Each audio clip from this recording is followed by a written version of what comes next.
Emergency Measures in the Public Interest Act 2021, motion regarding extension of Criminal Justice Enforcement Powers Act 2020, and the motion regarding extension of Health Emergency Act 2020. As agreed on the order of business today, these three motions are to be debated together. However, the motions are only being debated together. They are not being moved together. So they are not being decided by one question. Accordingly, in accordance with the order of the Dáil today, when the Minister for Health opens the debate, he will move the first motion, but will speak to all three motions, as will all other deputies. And at the conclusion of the debate, the three motions and amendments thereto will all be decided separately. So I now call on the Minister for Health, Minister Stephen Donnelly, to move the first of the three motions. And Minister, you then have 20 minutes in total to speak to all three motions. So you move one and you speak to all three.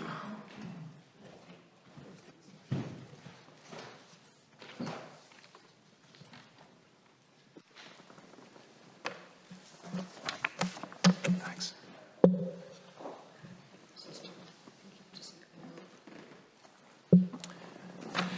Thank you, Ceann Comhairle. So I'd like to move the first motion. Ceann Comhairle, I'm here to introduce a resolution to extend the sunset clause of three pieces of COVID-19 legislation. Part 3 of the Health, Preservation and Protection and Other Emergency Measures in the Public Interest Act 2020, number 1 of 2020. The Health Amendment Act 2020, number 19 of 2020. And the Criminal Justice Enforcement Powers COVID-19 Act 2020, number 14 of 2020. The House will know that these acts are due to expire on this day week. They provide for a time-limited emergency powers to protect human life and public health. These are powers that this House has already passed in order to meet the significant challenges we face to date in dealing with COVID-19. We had all hoped to be well along the road to transitioning away from mandatory requirements to an approach based on public health advice, personal judgment and personal protective behaviours. This unfortunately is not the case. This vicious and highly contagious disease has once again shown how quickly it can spread. Disease incidence is high and rising. The 14-day incidence is now 668 per 100,000 population, and the 5-day average is 2,588 cases. It's rising across all age groups. We're also seeing increasing numbers in hospital, now at about 515, which is nearly 4% higher than this day last week, and in ICU, where there's currently 90 COVID patients as of this morning. We're in a place where we have to be concerned about the burden and impact that this level of disease is having and could have on our health and social care services in coming weeks and months. We are already seeing the cancellation of procedures and operations across the country, and we have to be concerned that things will deteriorate further. In its most recent advice to me, the National Public Health Emergency Team advised that the epidemiological situation in Ireland indicates a worsening disease profile with the future trajectory very uncertain. It is for this reason that Government, on the advice of NPHET, decided to extend a range of public health protective measures on a mandatory basis. This means we do need to extend these pieces of legislation. As has always been the case throughout the pandemic, the Government continues to commit to use these exceptional powers in a proportionate way. These are emergency powers directly proportionate to our emergency public health environment. Their use is confined to mitigating the impact of the disease on the public's health and are not for prolonging a moment longer than is necessary in our democratic system. They are legitimate and necessary powers that are beneficial to our society in a context where public health protection is paramount with this novel and unpredictable disease. The intention is only to use the provisions within these acts for the measures that are currently in place. For example, the continued requirement for wearing face coverings in certain settings, the use of the COVID pass and other protective measures in the hospitality and event sector. As has always been the case with this disease, we cannot predict with certainty what the trajectory of the disease will be. It is only responsible for us to ensure that we maintain the legislative powers to enable us to continue to respond as necessary and as quickly as possible. The position of NEFIT is that the public health management of the COVID-19 pandemic must continue to be agile and responsive and evolve in the light of changing circumstances, risks and emerging evidence, and this will remain the case over the coming months. I would now like to provide a summary of the acts before the House. The Health, Preservation and Protection and Other Emergency Measures in the Public Interest Act 2020 allows the Minister for Health to make regulations giving effect to a range of public health measures for the purposes of protecting the public from COVID-19. The Health Amendment Act 2020 provides for fixed payment notices in respect of certain alleged offences under the aforementioned Act. The third Act, the Criminal Justice Enforcement Powers COVID-19 Act 2020, provides additional enforcement powers to An Garda Síochána to address breaches of the relevant COVID-19 regulations by businesses or services selling or supplying intoxicating liquor for consumption on the premises. I'd like to remind the House and members of the House of each of the sunset provisions in the three acts that are pertinent to today's debate. The original extension of the sunset clauses in each of these acts to the 9th of November was provided in the Health and Criminal Justice COVID-19 Amendment Act 2021. This House approved these extensions when it voted to pass the legislation. Members of the House will remember that I introduced an amendment to the bill, which originally provided for more than one extension of up to 3 months for each act. The amendment I introduced, and that was accepted by the House, permitted only one extension of these acts for a period of up to 3 months on the passing of a resolution providing for such extensions by both houses of the Oireachtas. After this one extension has lapsed, these acts will no longer be operational. The resolution before the House today is to provide for this final extension of the three acts until the 9th of February of next year. We all understand and appreciate the impact on people of this disease and the emergency measures put in place to deal with its harmful effects. I have highlighted before that Ireland is not alone in this crisis. Indeed, all across Europe and much of the rest of the world, COVID-19 has adversely impacted on societies and economies to devastating effect. We are again seeing a changing situation across Europe with rising incidents in many countries. Indeed, the measures we have decided to retain in Ireland are amongst those that other countries are now reaching for. Ireland has endured a profound shock to its social and economic life as we dealt with and deal with the impacts of the disease at an individual level, a community level and a societal level. It's had an impact on almost all aspects of our lives and for many their livelihoods. Our strategy to manage the adverse impacts of COVID has been guided by an evolving understanding of the disease and its emerging variants, the impacts of restrictions on health and well-being, as well as other aspects of society and the economy. The House will know that there have been extraordinary measures introduced to protect public health and the most vulnerable in our society. These were difficult and challenging decisions in a crisis with an evolving understanding of the disease, its impact, how best to manage it, what vaccines might offer and what variants might do to undermine our plans. Members of the House will know that by passing these instruments, we are prolonging on a temporary basis only the emergency health platform from which we can deal with and manage the disease. Any requirements to extend these provisions beyond the 9th of February will require new legislation. These are not easy decisions for all of us in this House to make. They do not sit easily with us and they do not sit easily with government. And it is the stated hope of government, and I have no doubt all members of this House, that we won't have to be in a position to use the provisions in these acts any further than is currently the case. But I must again reiterate the caveat that we simply cannot know what is going to face us over the coming months. The reason we are able to keep so much open in light of such high case numbers is, of course, our vaccination programme, which continues to be a great success. Indeed, it's the envy of much of the world, with 93% of people eligible for a vaccination having come forward to protect themselves and to protect each other. We continue to see more and more people come forward, with over 24,000 new registrations recently. Our booster programme for the most vulnerable is well underway. Those who are immunocompromised are receiving a third dose. Residents of long-term residential care aged 65 and above are receiving their booster, as are those aged 80 and above in the community. This week, we're beginning with booster doses for those aged 60 to 79. And last night, I authorised booster vaccines for our healthcare workers, and these will get underway either this weekend or early next week.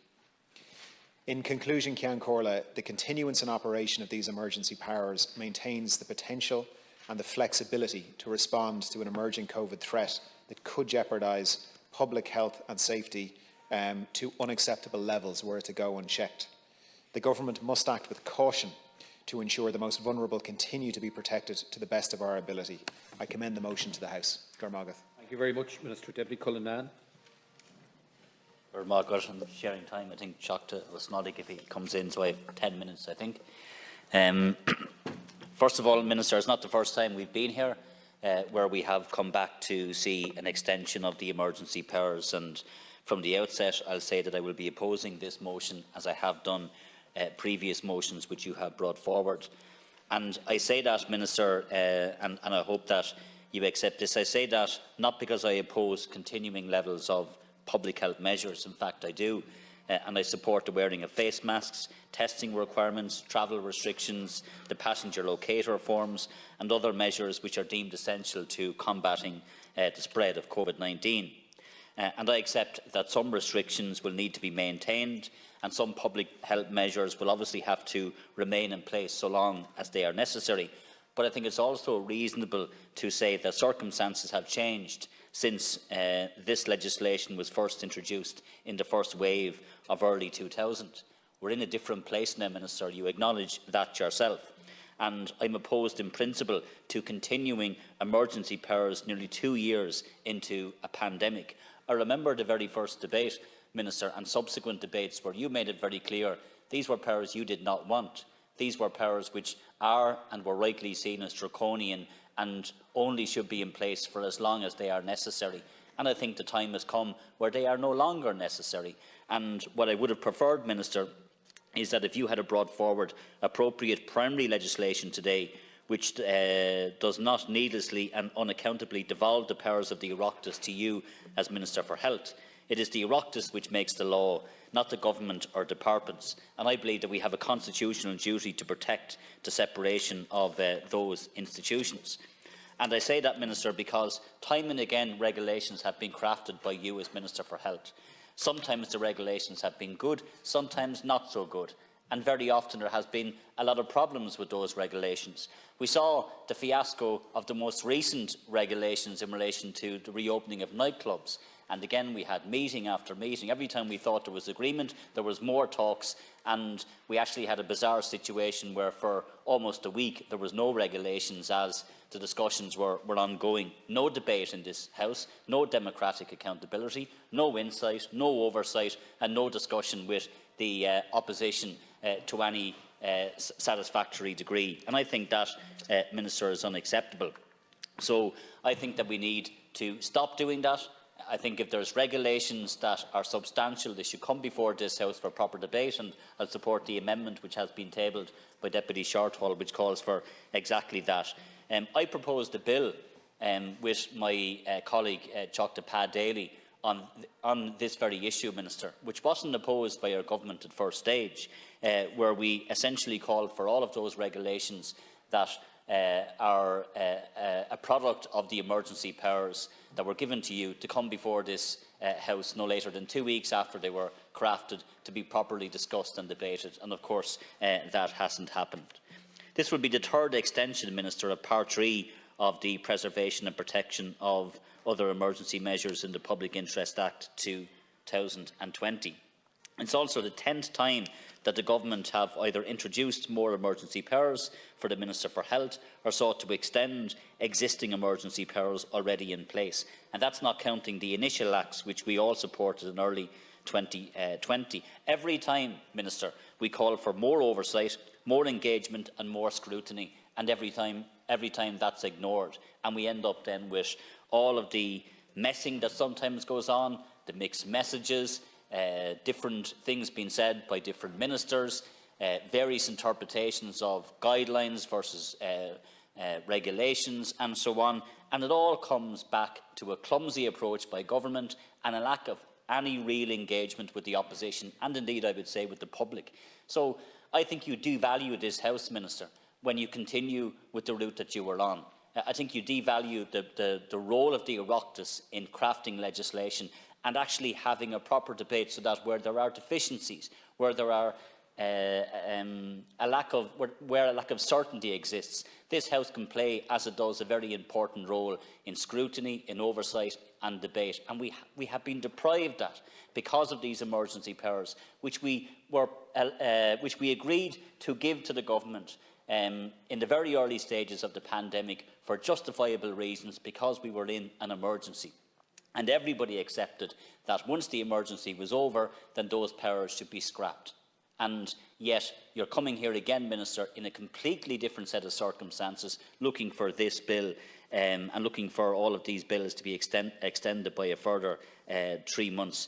I don't believe, Minister, that is acceptable, and I don't believe that it's the way that these type of issues should be dealt with.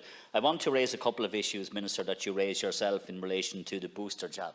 So can I first of all welcome the fact that the booster jab will now be given to those on the front line in healthcare. I've been calling for this for some time. I think it was the right move.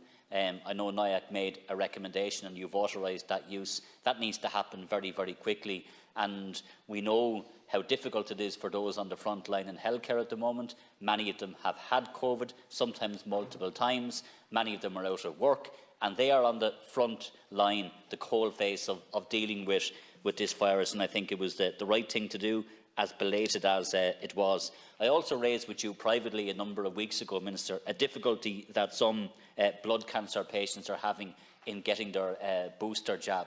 And the problem is that they don't know who is going to roll it out. Many of them would have got their booster jab, for example, from the Beacon Hospital.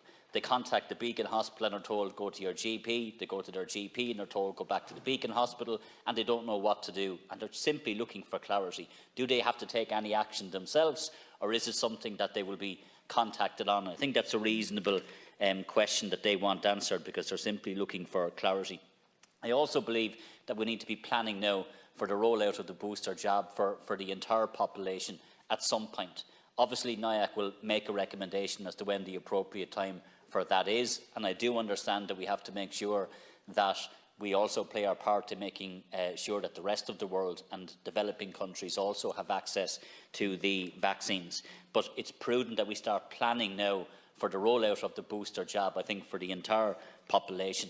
And for the remainder of the couple of minutes I have, Minister, and we will deal more substantially with some of the wider health issues this evening in a private member's motion that I am tabling, if you are here for that motion, which I hope you are.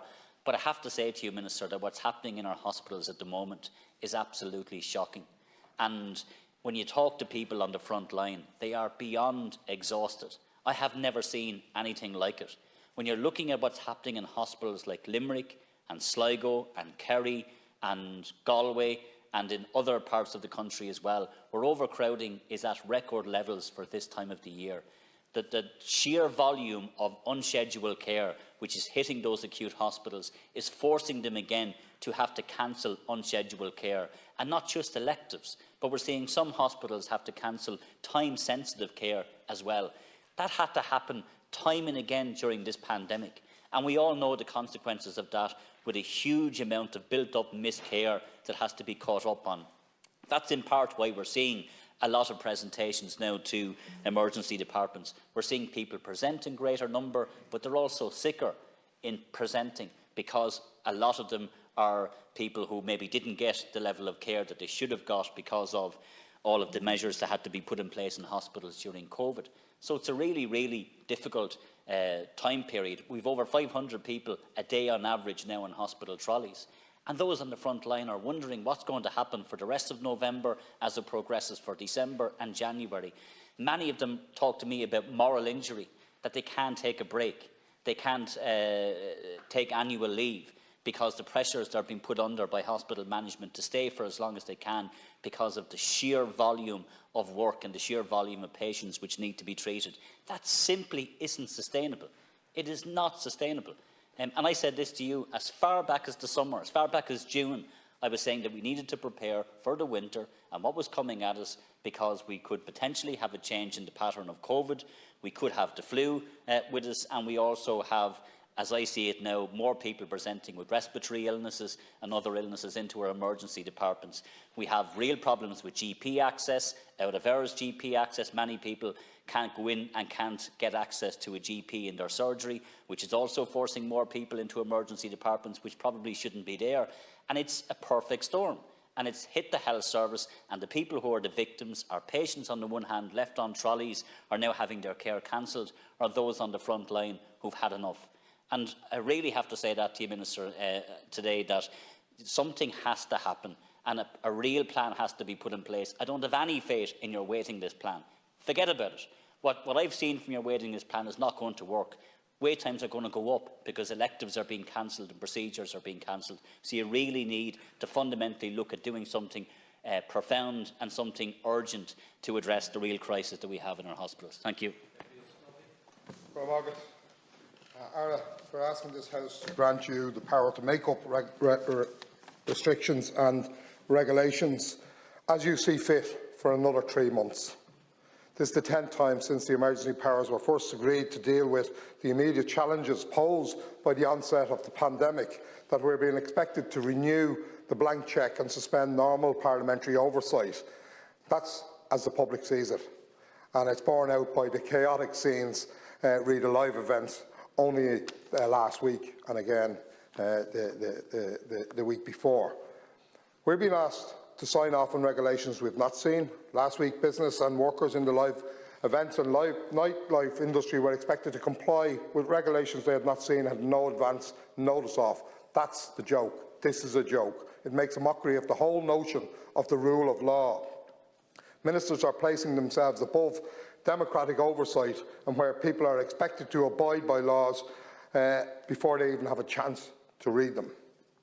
There's an arrogance of ministers demanding a blank cheque from the Dail, which is also matched by sheer contempt with which they've treated the arts and culture sectors since the start of the pandemic. For months, live events and nightlife were literally the only aspects of reopening for which government still had to prepare a plan for. The Department of Health knew this, the Department of Enterprise, Trade and Employment knew this, the Department of Environment, our Department of Tourism, Culture, Arts, Gaeltacht and Sports and Media also knew it, and we kept hearing about pilot test events and oversight groups which were supposedly planning for the planned reopening. How then did we find ourselves on the morning of the 22nd of October, the long announced date for the reopening, where there was no plan yet released regarding the live events?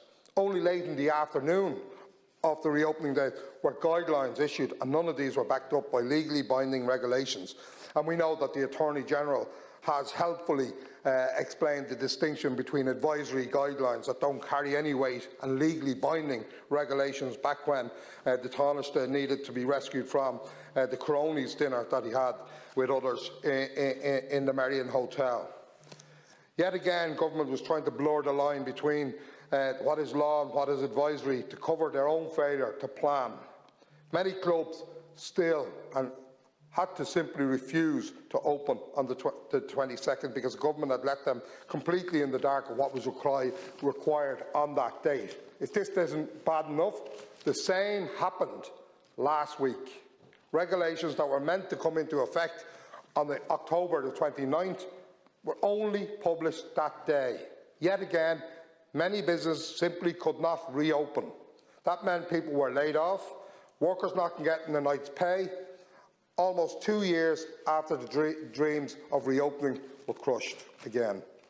I sit on a cross-party committee where colleagues from all parties focus on the music and entertainment sector, and we have today written to Ministers Martin, Minister Humphrey, Minister Varadkar, Taoiseach Varadkar to demand action to help mitigate the damage your government has done. As we outline in that letter, and I quote, "Events and gigs have been cancelled. Numbers attending events have reduced dramatically, and this is leading to great uncertainty about the viability of future work. The impracticality of new restrictions, along with the mass confusion over to whom and to where restrictions apply, is reducing employment opportunities and in some cases leading to zero opportunity." End quote. Government is not just limiting opportunities with confused guidelines, they're imposing cuts. Last week saw many musicians and art workers forced off the PUP, and in some cases moved on to job seekers allowance, and in many cases moved on to nothing. Why was there no alternative support plan put in place to replace the PUP, at least until the music and events sector could fully recover next spring or next summer? We know that the Department of Social Protection and the Department of Culture were given a detailed proposal on COVID support for arts workers, which could see art workers moved from PUP to a part-time job incentive scheme for self-employed. Why was there no action taken to deliver this proposal? Why has the Minister ignored repeated requests to provide a hardship fund to help artists who are struggling as a result of the public health emergency and the restrictions and the regulations that you are seeking to expand today? Thank you very much, Cancora. Even 2 years ago, the notion that Dail would be debating and proposing to extend any kind of restrictions on the way we live our lives would have been frankly unthinkable. The prospect of a global pandemic, which has thus far taken the lives of well over 5,000 Irish citizens and millions of lives across the globe, was the stuff of science fiction, of thrillers, of horror movies. And it's through the lens of that catastrophic and ongoing loss of life, the ongoing health impact for thousands who have had COVID-19, and the moral duty on us to do all we can to protect and save lives, that we must view this extension. It's time, Minister, for reflection, but it is also time to remind Government that you cannot rely on restrictions alone to combat the dangers of the virus. There are things this Government still needs to do from a practical and policy point of view to allow some semblance of normality to be lived as we face into the challenge of the next few months and try to live alongside this deadly virus. Now, where is the serial testing plan for nursing homes, as my colleague Alan Kelly asked earlier on today? Why are we still waiting for the introduction of a statutory sick pay scheme? The structured rollout of antigen testing in schools and workplaces, where is that too? But let's firstly reflect on this. Yesterday, November the 1st, 2021, 2,855 new cases. November the 1st, 2020, 546 cases. January the 2nd, 2021, 3,392 new cases. So where will we be in January 2022, and how can we prevent another January 2021 from occurring? We have 75% of the country fully vaccinated, but we are by no means out of the woods. And we have to approach this winter with precautionary measures and support the continuation of managing regulations, and to do so in an informed way. The Labour Party agrees with the motion to extend the existing legislation because we are entering a very difficult winter. The sickness and loss of life we saw late last year and early this year just cannot happen again. And with numbers on the rise, we need to be vigilant and take responsible actions to help save lives. Now, given where the numbers currently are and continued pressure on the health service, it's in our assessment necessary to maintain safeguarding measures in various public settings. The extension of certain criminal justice measures and mandatory wearing of masks is something we continue to support. Protecting workers and the public throughout the winter period must be maintained. Now, can I say this, though? Will the enforcement agencies get serious about establishments who routinely flout the regulations on the checking of certs? This is causing fear and anxiety and needs to be tackled head-on from a public confidence point of view. I'm glad that the calls made by Labour's health spokesperson Duncan Smith and others, including myself, for frontline healthcare workers to get the booster vaccinations have been heeded. And with the rising hospitalisations of COVID cases, the longer we leave the booster campaign, the more challenging it will be, as we could likely lose vaccinators to other employment, as has been the case in the past. So it needs to start now, and I'm pleased, Minister, that you've announced that the intention is to start that programme next weekend or early next week. With 3,500 healthcare workers currently out, there can be no further delay. The level of hospitalisations relating to COVID has increased over the past number of weeks, as we know, so the prudent and careful thing to do is to give our healthcare workers the best possible protection as we face into an uncertain winter. This is a critical time for our hospitals and our frontline workers, as speaker after speaker will no doubt say. They're exhausted, and all the analysis shows that the mental well-being of our frontline workers was badly impacted as a result of the pandemic. They must have the best possible protection as they face another uncertain winter of fighting against this virus. In our view, and on a separate but related matter, we think the Government has missed the opportunity to provide the flu vaccine free of charge to everyone this year. From the COVID vaccine rollout, we had the infrastructure in place and the institutional knowledge and experience to roll this out to all citizens. Doing so would have had the potential to take the pressure off emergency departments throughout the country this winter season, and I can't understand for the life of me, Minister, why this did not happen. There is a real dread, I think, as you know, among healthcare staff, and indeed all of us, quite frankly, about what lies ahead this winter. And we do need to ensure that the HSE can deploy surge capacity at short notice should we experience a sudden spike in cases, and prepare our acute hospitals for the weeks ahead. And I'll ask again a question put to the Taoiseach earlier on today in Leader's Questions by my party leader, Alan Kelly. The HSE winter plan is normally published in September. So, Minister, in conclusion, when can we expect to see that plan, and what will it contain?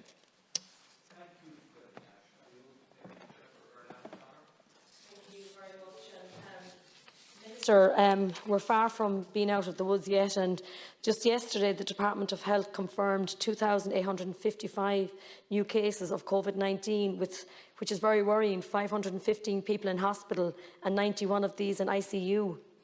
The last time an extension in these powers were proposed in May, there were 448 cases, 99 in hospital, with 41 in ICU. And, you know, we are far from being in the clear. This raise in cases it's hugely concerning, and we need to do all we can to protect people's lives. While the use of the antigen testing is increasing, I do want to raise a concern I have that they are not catching some cases. Recently, I had a constituent contact me because their workplace was impacted when one staff member got COVID and the antigen test they took showed a negative result, while the PCR told a totally different story. If we are rolling out antigen testing, are there concerns being raised with you about them? And I also want to ask you about giving free antigen testing, because a lot of people have contacted me too to say that they find that they are expensive. So I'm just wondering, maybe would you come back to me in a written reply to that? The news last night of the extension of the booster vaccines to healthcare workers, and I really wanted to welcome that announcement, and I think it's really good, because these vaccines will be administered this weekend. I want to ask you about the booster vaccine in the community.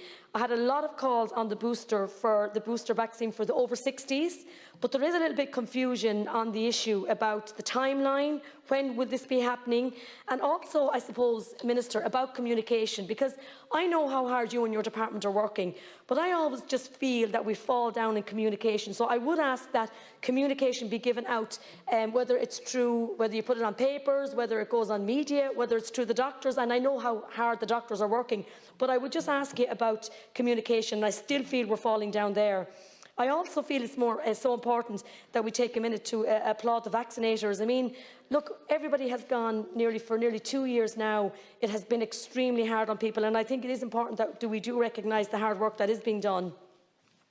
And I know it's really important that there's 90% of the population aged 12 and over are fully vaccinated. And I think, you know, that's really important to say to the Irish people that the progress there really has been welcome. And I think, and I know that it is important. Look, vaccination, I believe, is going to be our protection, and our collective efforts have been protected as thousands of people who have been sick, but because now that they have had the vaccination, that they are actually, thank God, going to be on the mend.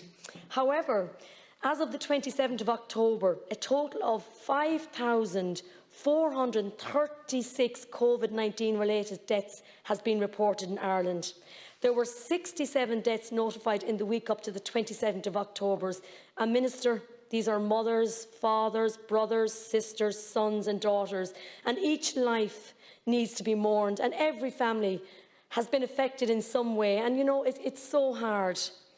This means that through this coming winter, possibly in the face of high levels of infection, we will remain dependent upon public understanding and buy-in to the basic public health measures to minimise opportunities for this virus to transmit. We must ensure again, Minister, communication is really important. To mind each other, wash your hands, social distance, wear your mask. All this, again, because of the rise, it's really concerning. And you know, I've spoke to a lot of elderly people recently, and I know, again, there is concerns about going back out into the community. So I think, you know, it's something we need to look at.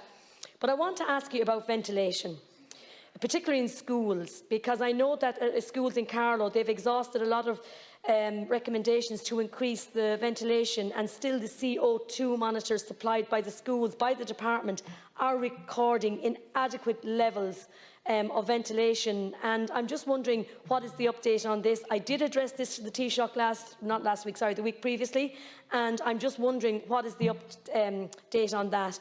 And I just want to ask you something, and I know I was affected by it, and I just want to know about hospital visits, and particularly for families maybe that have someone that's near end of life.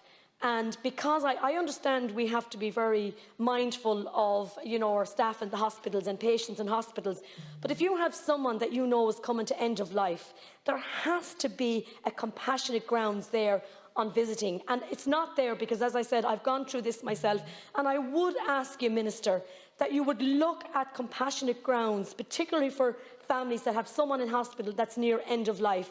Because you know yourself, and I know from dealing with other people, myself and in my own area of Carlow, Kilkenny, that it has been so hard. But, you know, if you can't get in maybe to see a loved one in a hospital, and you know that, you know, their time isn't long, it's very hard. And, you know, I just would ask you that you would actually really look at this and maybe come back to me on this too. Because, Minister, look, I know we need to support people. I know that businesses and individuals trying to support our recovery, that we have to look out for each other. We have to help each other, and we have to protect ourselves and each other. And that's what it's all about. It's all about minding each other, protecting each other.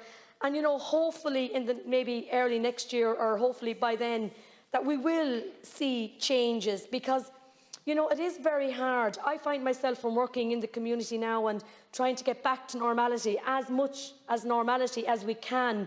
You know, people need that road, they need the roadmap, and we just need to make sure that we mind each other, look after each other. And again, I will be supporting this motion. Thank you very much.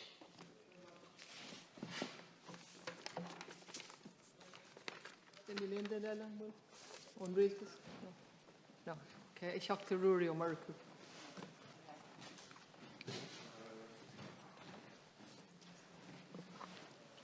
All right, Guramayagut, Laskin Kurla. Look, we're back in this situation again.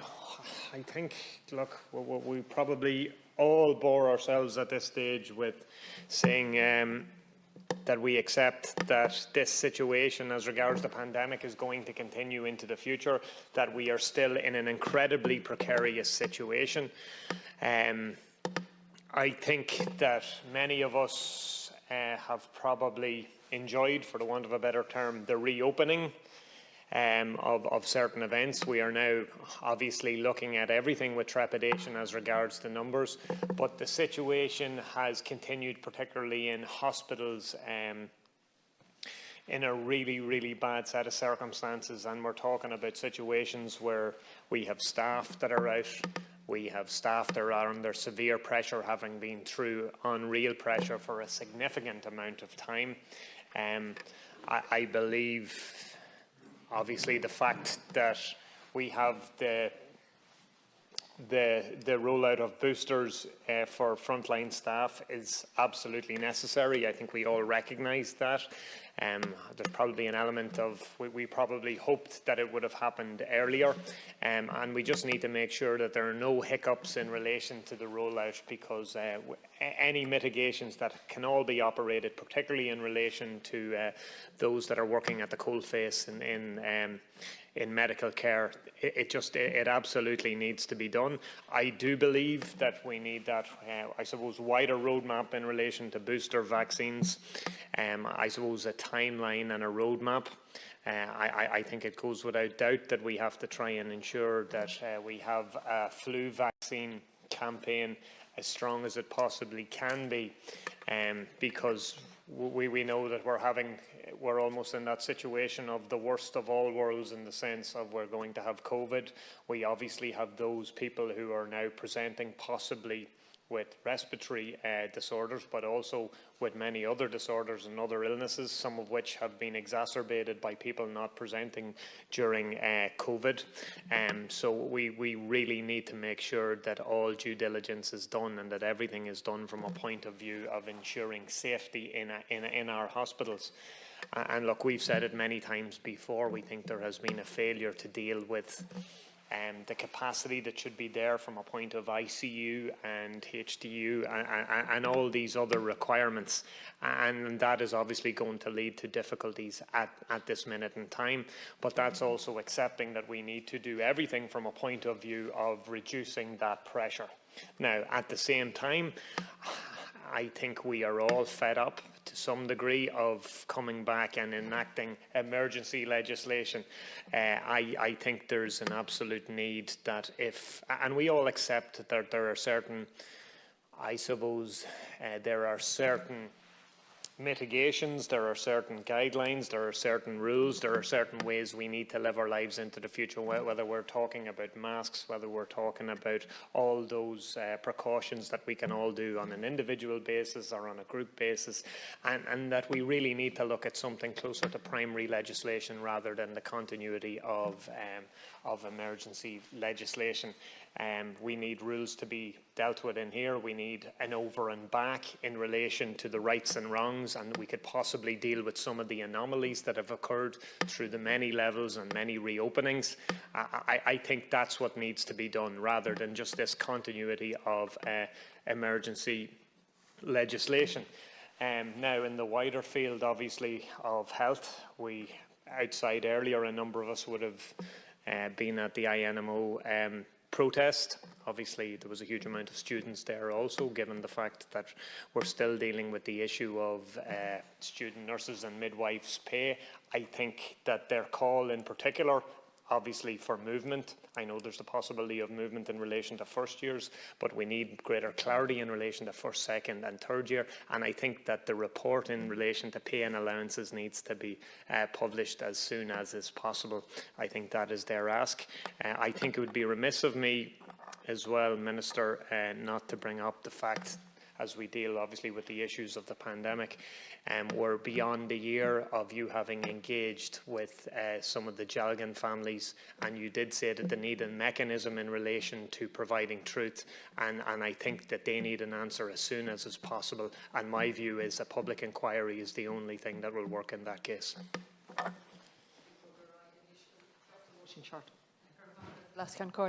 Minister, today you're looking for yet a further extension in special powers that were granted to you last year in dire emergency circumstances. And I think it's true to say that at that point, when this initial legislation was agreed by the Dail, that we actually knew very little about COVID-19. And our level of knowledge has increased greatly since then, and we know that there are many other things that need to be done in terms of reducing the incidence of COVID, even though, you know, many of those things haven't been taken on board by government, and I'll refer to those in a few moments. But there's no doubt that I am, yeah. If you couldn't formally move the amendment. Okay. Right, I'm formally moving 3 amendments in respect of the 3 motions before us. And I'll speak about those just in a moment. But, you know, this is very wide-ranging in terms of emergency powers.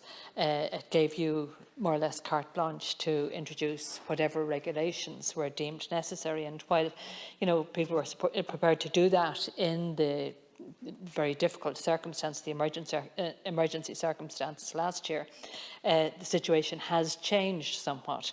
And I've been making the point all along, every time we discuss these draconian powers, that really it should be the case that prior to the introduction of any regulations under this legislation, that you should bring those regulations to the Dáil, and we should be able to scrutinise them, and we should have a role in giving them the go-ahead or not.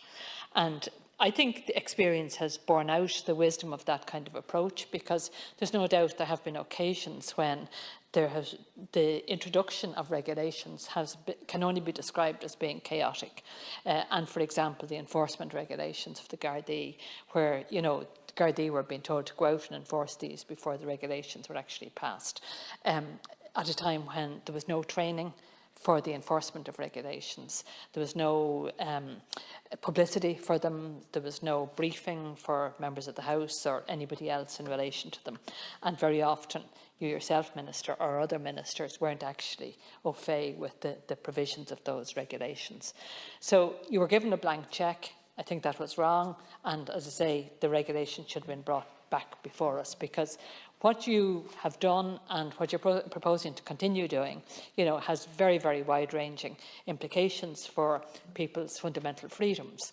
And, there is a need, obviously, for much greater scrutiny and much greater consultation in respect of these. And that's why I'm proposing that, in relation to each of the 3 amendments before us, that you would consider, each of the 3 motions, that you would consider the Social Democrats' amendments to those, and that is that no new regulations would be introduced without prior Dáil approval. And I'd ask you, Minister, in a spirit of cooperation, and you've had a lot of cooperation from this side of the House, that you would consider supporting those amendments as safeguards, and I think they're reasonable safeguards. The other thing I'd say is that we know very, very little about what has happened in respect of enforcement. I mean, there's no data available in recent times about the level of enforcement by Gardaí in relation to specific regulations, and we've no data in relation to prosecutions, for example, and that's not a very healthy situation to be in from the point of view of accountability for the enforcement of law. We should be getting regular reports on the extent of enforcement of these very, very draconian powers.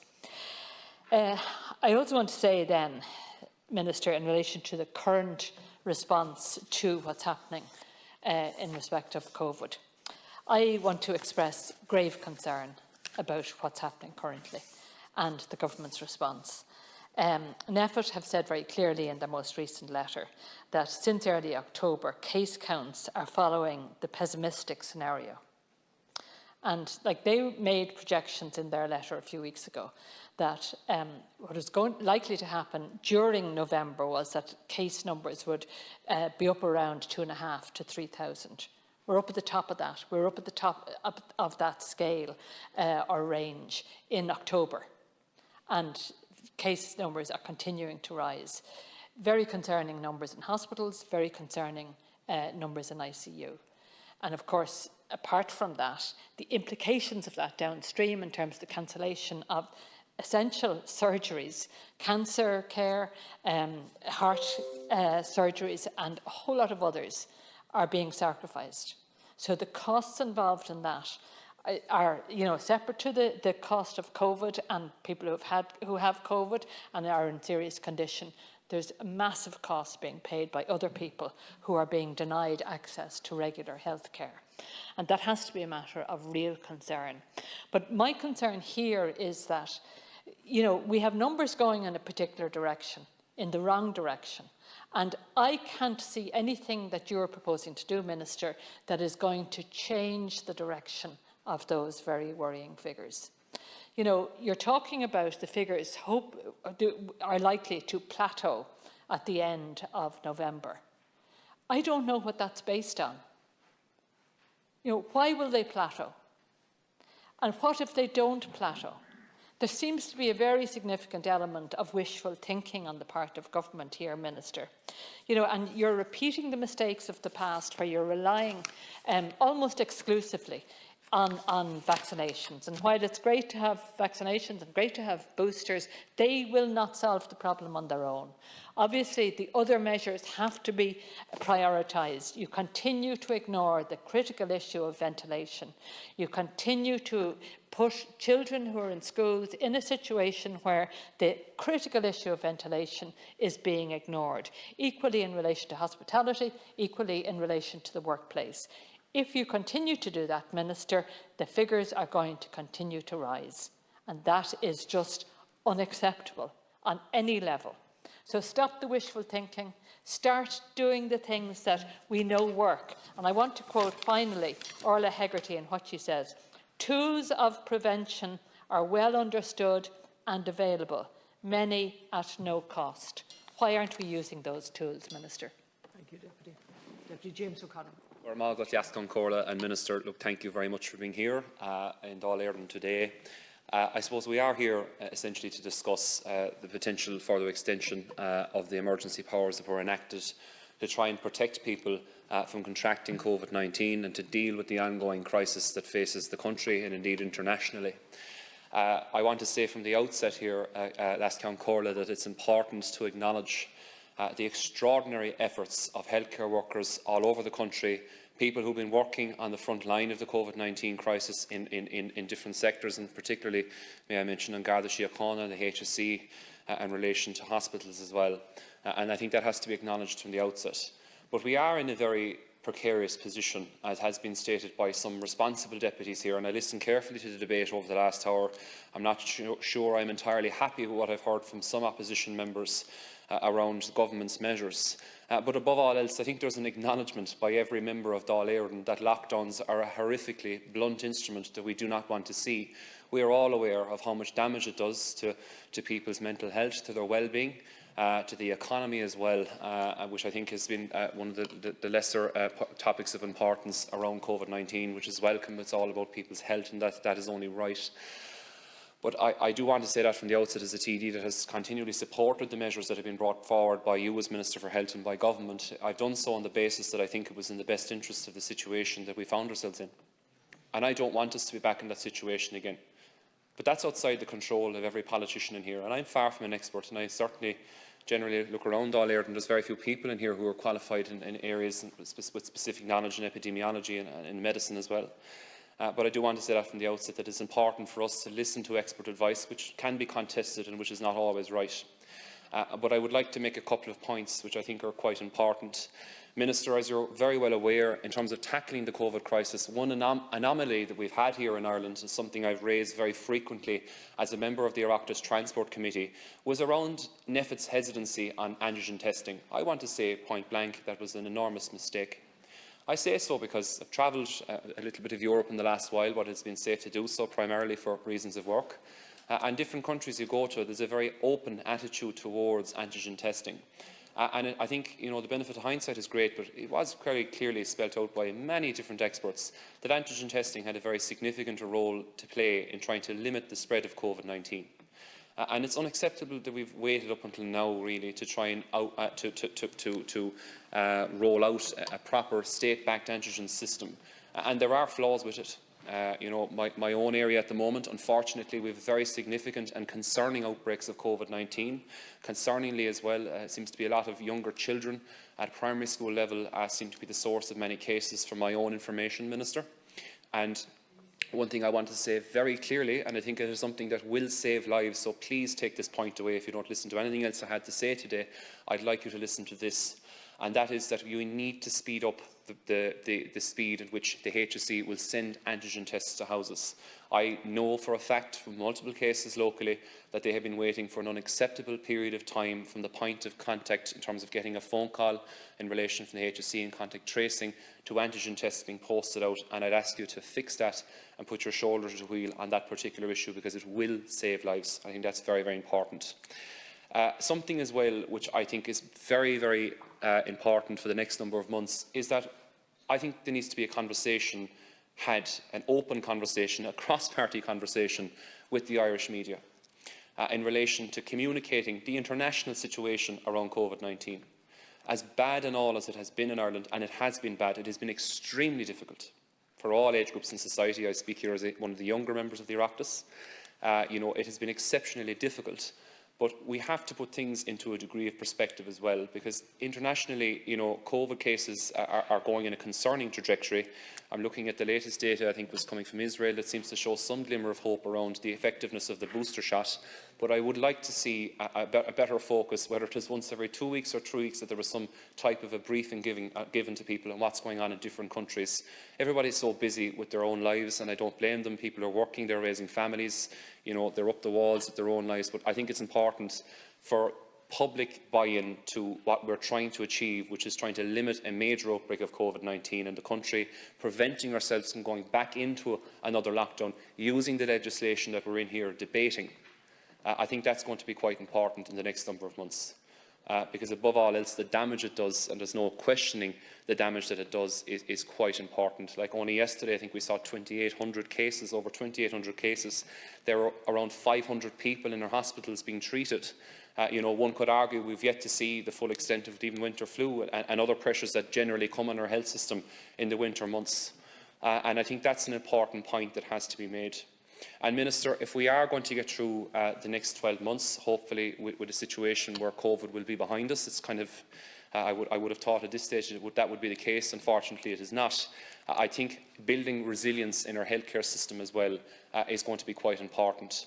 And one of the most profoundly impactful things that you could do as Minister for Health is looking at issues around recruitment of healthcare professionals in our health system, and trying to improve the efficiency and how easy it is for people to come into the Republic of Ireland, whether they're Irish citizens who've trained and got their qualifications in our universities and our other institutes in the country that teach the skills required to work in healthcare, or they're coming into Ireland as foreign citizens. It can't be argued that at the moment is a very arduous process. It is not helping the health system in terms of trying to get in specialists that we require in many different areas to try and bolster the strength of our healthcare service in Ireland. I think personally, for me, if facing the public ahead of the next general election, I would like to be in a position to say that this government made profound action to try and improve the efficiency of our existing healthcare service by improving how easy it is to get a job, to work within it if you have the appropriate skills. In terms of the booster shots as well, I think it's important, Lasky and Corla, that we do give reference to that. I do welcome the moves that have been made in relation to providing booster shots to people who may be deemed as vulnerable. I would encourage you to continue to work in that regard, so that people who, of all age groups, that would like to get the booster shot, that it would be made available for them once the epidemiological advice shows that it's in their best interest for that to happen. I'm just thinking around concluding as well, a point that I referred to earlier on in my speech is around the issue with younger children contacting COVID-19. I do know from my own municipal district that we had one quite significant case recently without individually identifying the location and the constituency, but to say that COVID outbreaks in primary and secondary are a concern, Minister, for me.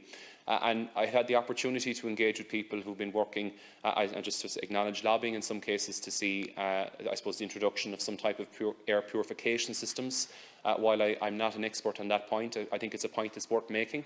As a deputy, it's one of the few cases that I've come across, individuals that have been seeking something that I do think is in the public interest for government to act on from a perspective of lobbying. But I would like to see the Department of Health and NEFIT giving further consideration to air purification systems. I've been in some European countries recently where those have been rolled out and have been backed by government. I know we have the CO2 systems in our schools, but I think in terms of trying to kill viruses in the air, as we know that airborne transmission, Minister, is one of the key concerns around the spreading of COVID-19. It's responsible for the vast majority of cases. I think it's something that would be worth the effort and time and your department's resources looking into. Just to conclude as well, I think once again to stress that the next couple of months are quite precarious. I don't know if I fully agree with some measures that have been taken. I would be concerned about the growing rate of cases. The trajectory does seem to be a significant concern. I'm not being overly critical, I'm just being observant. And I would say to act carefully, because we can't end up in a situation again where we go back to what we had at the start of this year. Because I think, let's face it, and I'm guilty of it myself, a lot of politicians came in here preaching about the need to lift restrictions in the run up to Christmas, under pressures that have been put on us because of our own positions from going through these circumstances, and mistakes were made. We all paid the consequences of it after. And I do regret that. I think it's important for that to be said. So I would ask you to tread carefully and don't put us in a position again, if government can at all, where we end up going back into another long, elongated lockdown. And I hope that the vaccines will prevent that from happening. I hope that there will be a strong uptake of booster shots as well, Minister, that will prevent that from happening. And just to conclude on those remarks, Cormagat. Just before moving on to Sinn Féin, I just want to read out the notice in relation to topical issues. I wish to advise the House that 22 deputies have submitted matters under Standing Order 27A, which will be listed in the official debate. Iverahane Deputy Brendan Griffin to discuss the decision to grant permission for the iconic South Kerry Greenway and the need for construction funding. Ivertho Deputy Marion Harkin to discuss the granting of licences for gold mining in North County Leitrim. Iverthree Deputy Angus O'Snuddy le playa yen of Enangirga di Tilla Gwil Colosthi Confrastal an Eilov I Malio Clia, agus Ivera Cahar, agus an Ciangeranach, Jackie Cahill, to discuss the lack of insurance cover affecting rural pursuits. So they're the topicals. Now, Bogan Irish, Sinn Féin, Patricia Ryan. Minister, I welcome the opportunity to speak on this debate. I'd like, from the onset, to commend frontline workers who kept the country on its feet throughout the pandemic. Sinn Féin supports the waiving of Nursing and Midwifery Board of Ireland registration fees this year, as we did last year, as a way of showing gratitude for the Trojan work of nurses and midwives during the pandemic. Healthcare workers deserve more than a clap on the back, and they certainly deserve more than a once-off bank holiday, which is being reported at the moment. And our native Kildare Saint St Bridget, or the Goddess Bridget as some see her, certainly deserves more than a once-off bank holiday. Minister, I have written to you asking that the NMBI registration fee is waived this year for the tens of thousands of nurses and midwives who have sacrificed so much in the last 2 years. It is a small but important gesture which would show that the political system stands with them and that the government understands the needs of healthcare workers. Sinn Féin will continue to advocate in the interest of these workers. In relation to the substantial motion we have here to talk about the extension of the Health Preservation and Protection and Other Emergency Measures in Public Interest Act 2020, the Emergency Measures in the Public Interest COVID-19 Act 2020, the Criminal Justice COVID-19 Enforcement Powers Act 2020 and the Health Amendment Act 2020. We can't just roll over these measures, Minister, without a plan or direction to help our healthcare system to cope better with the immense pressure it is under. It's far too risky an approach, and this government has taken enough risks with people's lives. We have a government kite flying, and you know, Minister, this is a recipe for disaster. Winter is coming. We have been promised a fantastic and imminent plan to deal with waiting lists. I hope it will be more successful than Enda Kenny's plan 14 years ago to end the scandal of long waiting lists and patients on trolleys. We all know how that went, and I have reasons, Minister, to be pessimistic. All we have to do is look at the mess Sláintecare is in.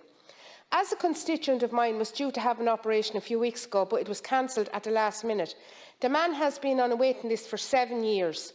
The reason they were given for the cancellation was that the consultant wasn't going to be there on that day. I suspect the consultant had got a better offer at a private hospital. The operation was rescheduled for this week. They had to call at 6 a.m. in the morning to see if there was a bed. The hospital still didn't know that morning, and he was told to call back at 8 a.m. When he called back at 8 a.m, he was told somebody would call him back. He received a call at 9:40 a.m. to say that there was no bed. No bed after 2 weeks of reducing his medication and living with the resulting pain and inflammation from doing so. What kind of way is that to treat people? You should be absolutely ashamed of yourselves, Minister. I'd like the Minister to consider our older people. A lot of language used around nursing homes is wrong. Families are being spoken to in the words like dangerous, damaging, harmful, allowed, permitted, limited, booking system and restricted. The language used reflects the attitudes and culture in our nursing homes. Both need to change drastically to reflect the person-centred care that it is referred to in the glossy brochures. We must remember that these are homes. They're not prisons or warehouses where our old people go to die. They live in them, and life is for living. We must look after them. The mental health of our older people must be considered. It is equally as important as physical health. Families are willing to take precautions, but we must meet them halfway. Minister, the virus is in a new phase. Personal responsibility is playing a major part. The new reality is we are living with this virus. Rules must recognise and reflect the fact that we are supposed to be moving out of the emergency period. Almost 90% of the eligible population aged over 12 are fully vaccinated.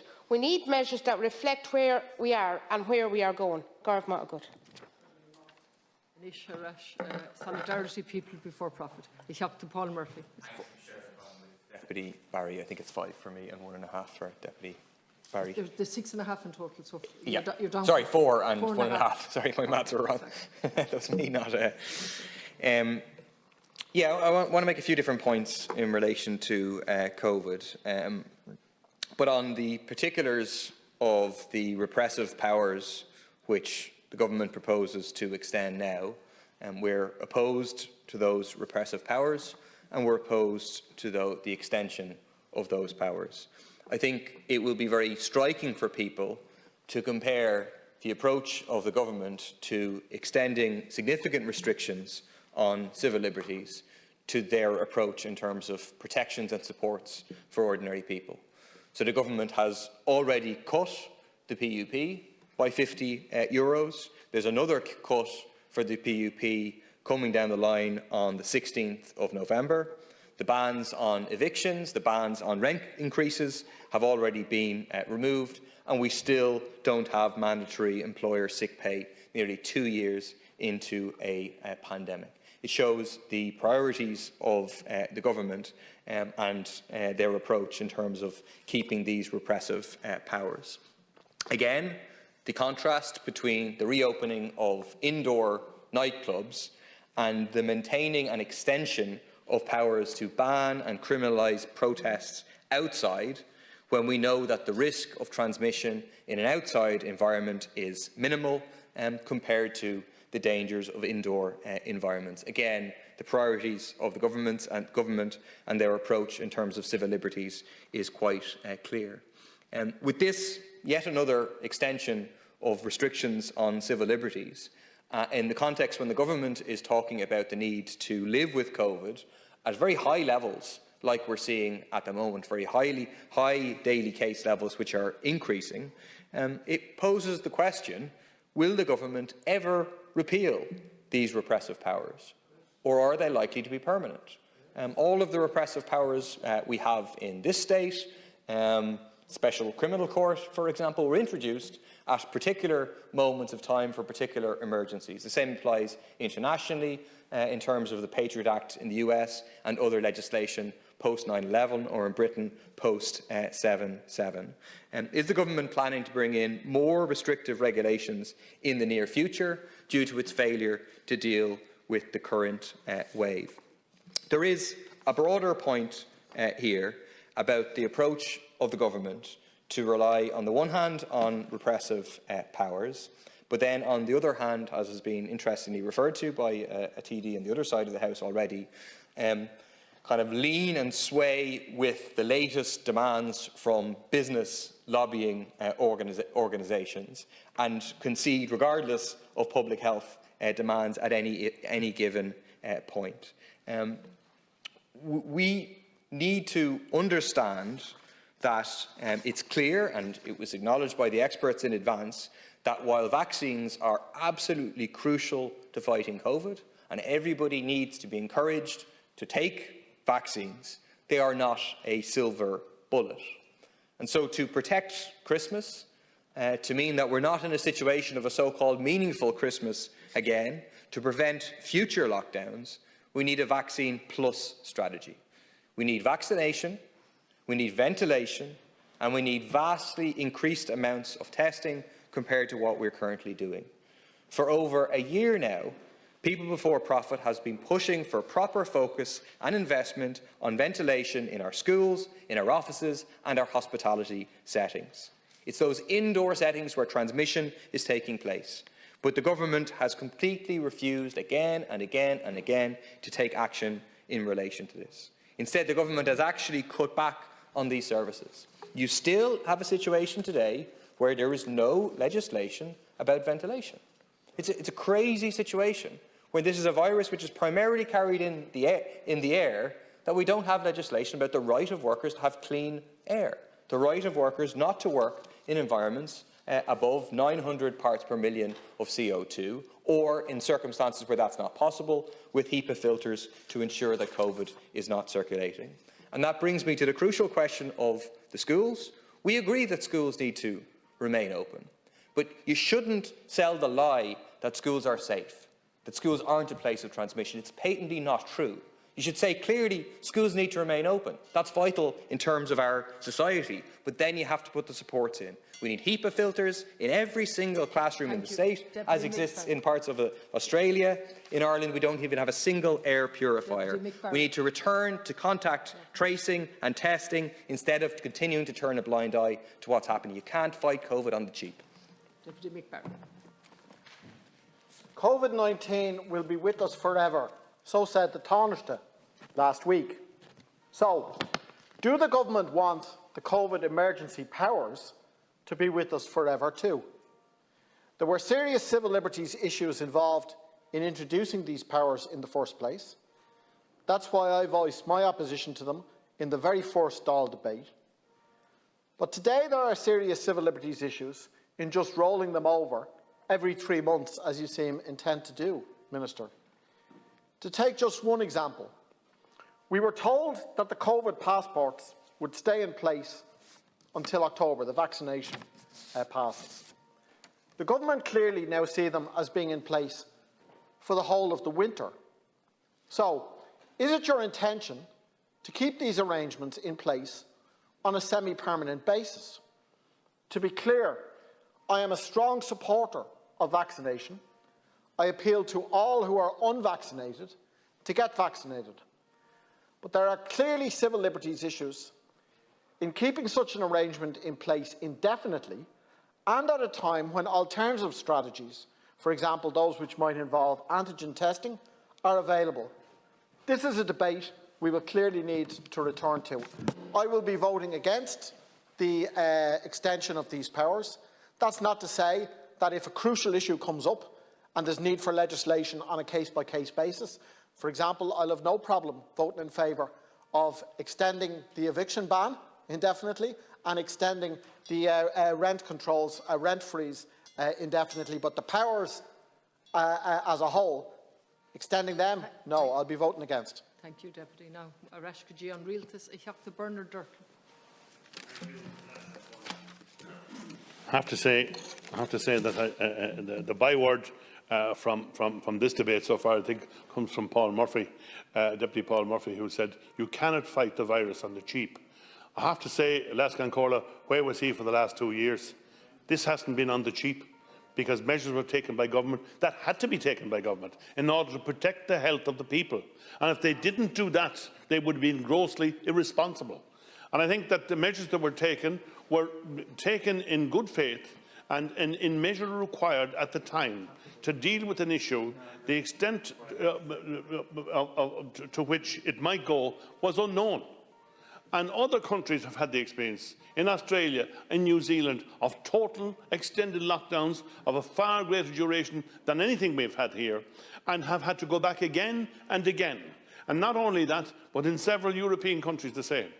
The situation that's now proposed is to extend the sunset clause in order to provide for measures that might have to be taken in the event of the virus going on a further run, as it were.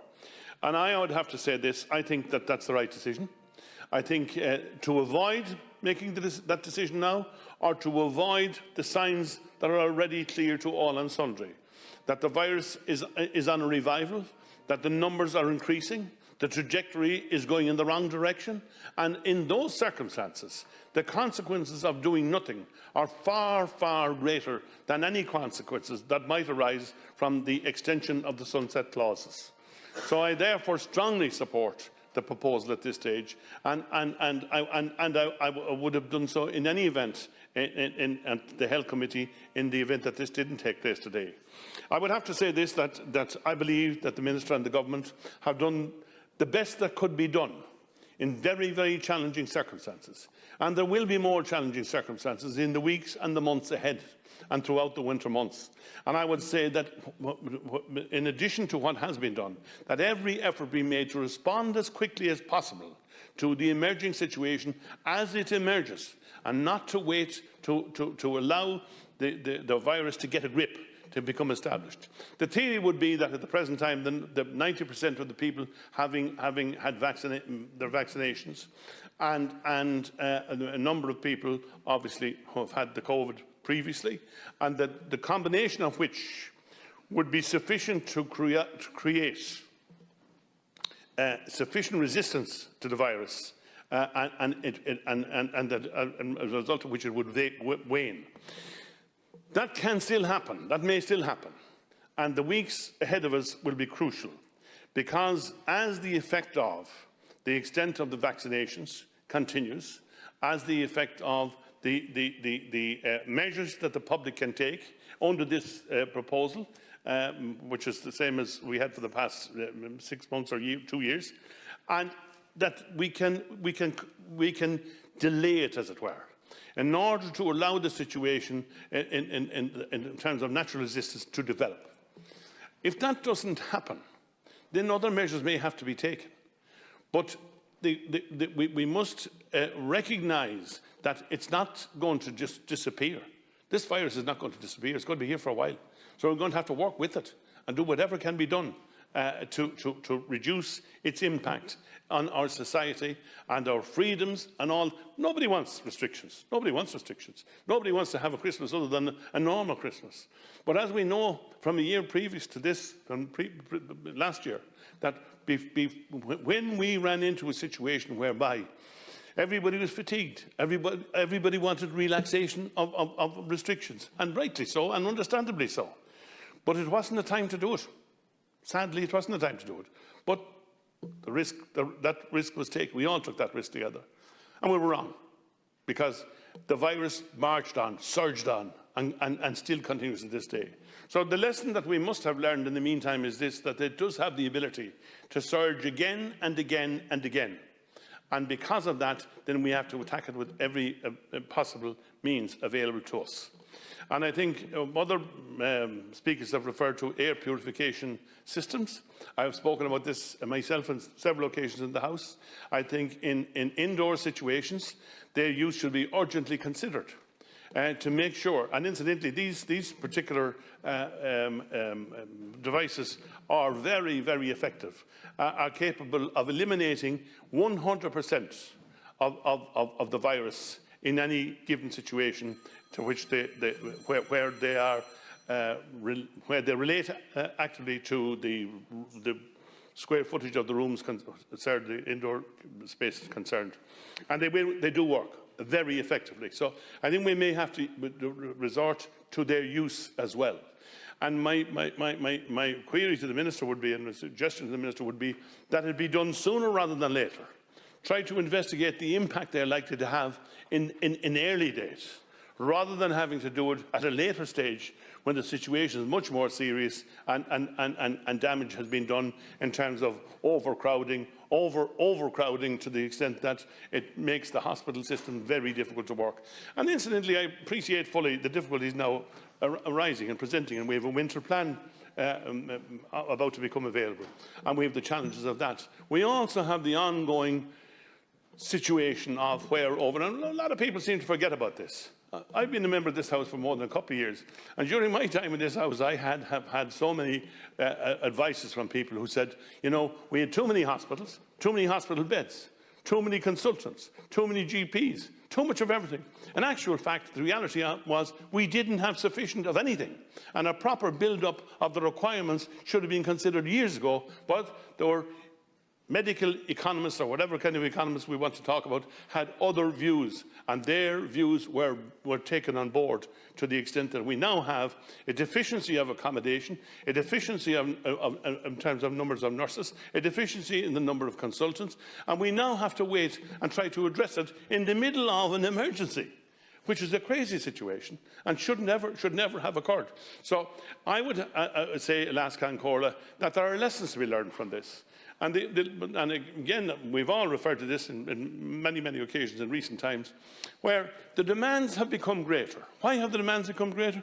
Because the population has become greater. The population is much greater than it is.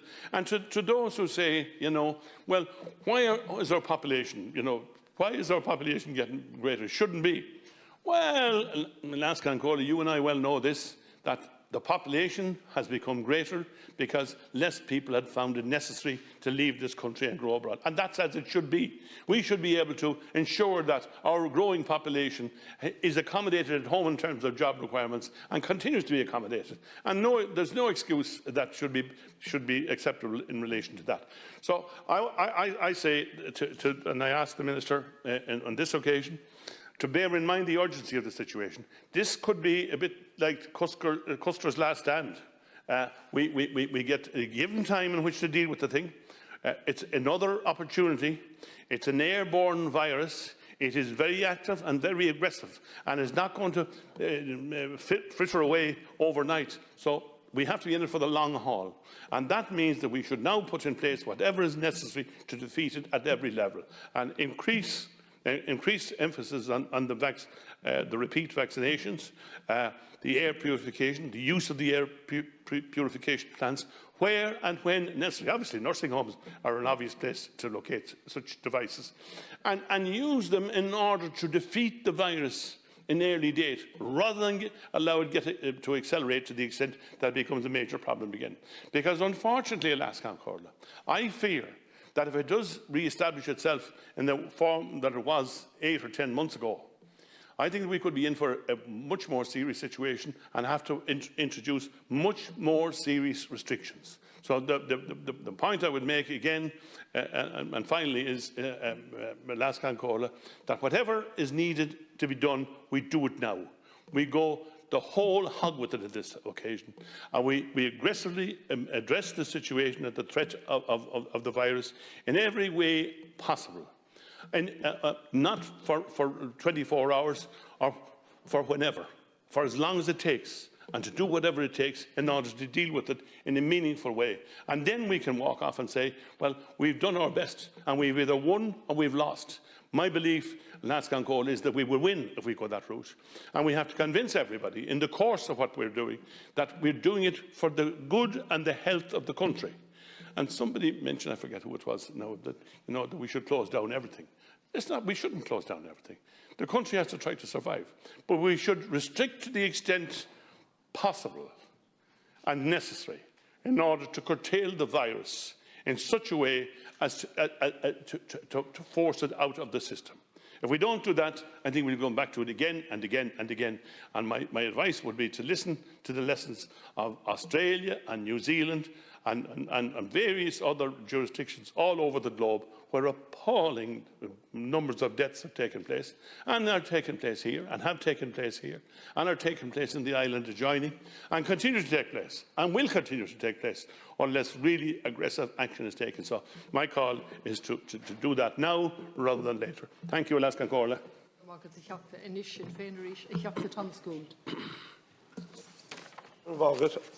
Minister, last Thursday evening, as you've heard already, Sports Ireland issued new guidelines stating that young people who weren't vaccinated, nor their coaches, could participate in indoor sporting matches without vaccination. I've spoken to a number of families, but one family in particular, whose 17-year-old son, who's been training both on his own and with his teammates over the last 2 years, most of it on his own, went to a match in the Procol Hall in Gronabrough on Cork last Saturday to be refused entry. The young man was distraught, so was his family and his teammates, because he couldn't go inside. This came as a huge blow to him, the parents and all his teammates. And it also leaves coaches, the vast majority of them volunteers, in a very uncomfortable position, an unfair position, to have to turn away young people at the door because of these guidelines coming out at the last moment. These guidelines should have been issued at the start, and Sport Ireland should have ensured they were in place. Once again, those who are in indoor sports feel like they're just an afterthought when it comes to return to sport and the protocol and the restrictions.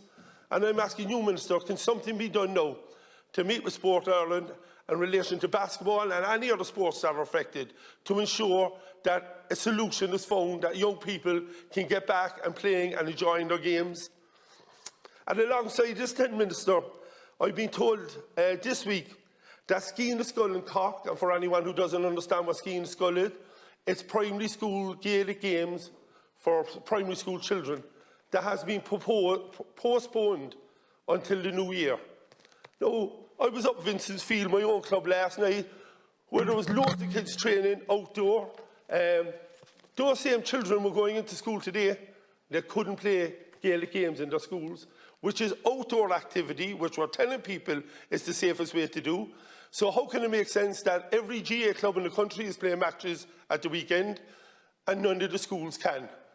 And the thing about it, schools now are organising challenge matches. So games are still going ahead, but the competitions aren't.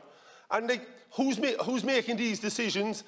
If it's right for children to go and play in club matches, why end it in schools?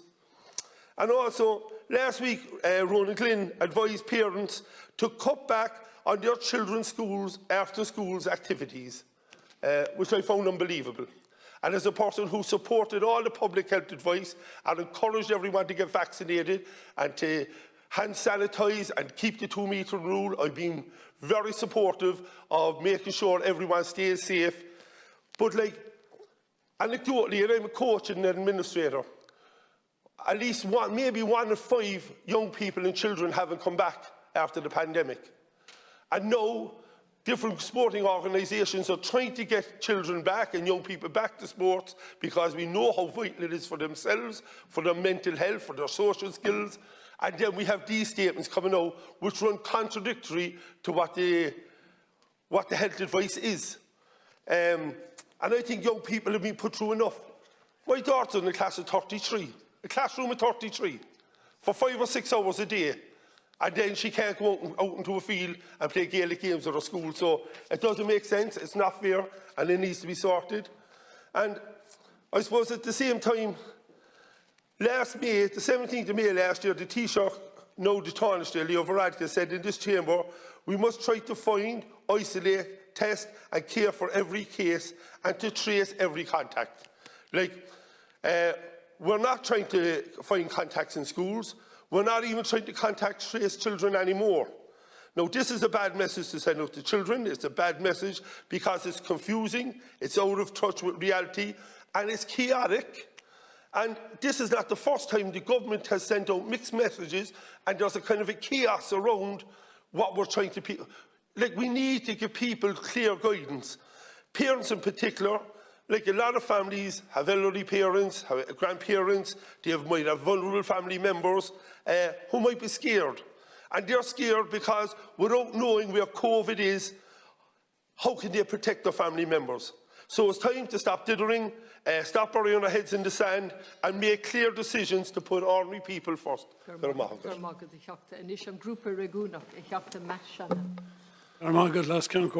Sharing with Deputy Murphy. Minister, the extension of emergency health legislation is a serious matter, and so too is our progression through this COVID pandemic with all of its associated challenges. And at present we know there's approximately 3,500 healthcare workers or professionals who are out of work, and that itself is putting a burden on our community and hospital stats. And beyond that, we know that 40% of those in hospital are doubly vaccinated. But in actual fact, I think that figure is higher. In UHW at the weekend, of 18 COVID patients in the hospital, 15 were doubly vaccinated. And I think that points to what we all know is that vaccines are waning. And I therefore ask the question, Minister, the decision to offer boosters to healthcare workers is welcome, but I would say it has been unduly delayed. And if you follow, which I'm sure you do, the reports from the CDC, they have weeks ago recommended booster vaccine for healthcare and for those vaccinated over 6 months. And I'm just wondering, how long are we going to wait for NIAC to put this into place, Minister? We still have quite likely record transmission rates in our schools, although we cannot say definitively because we are not doing any testing regimes in place anymore. And in a lot of cases, the symptoms are misunderstood by parents who have been sending their kids when they should have been keeping them at home. No HSE, no HSA activity on site, Minister. We have many classes with less than half the students attending and many teachers out due to COVID being designated COVID close contacts. And Minister, something we've touched on so many times, antigen testing. Now, I give you a story. My sister-in-law is in the UK and she's a school secretary. And they have been antigen testing in community there for almost 8 months now.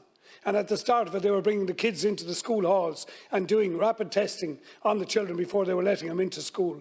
And they have managed to keep all of their schools operational with very little fallout from COVID.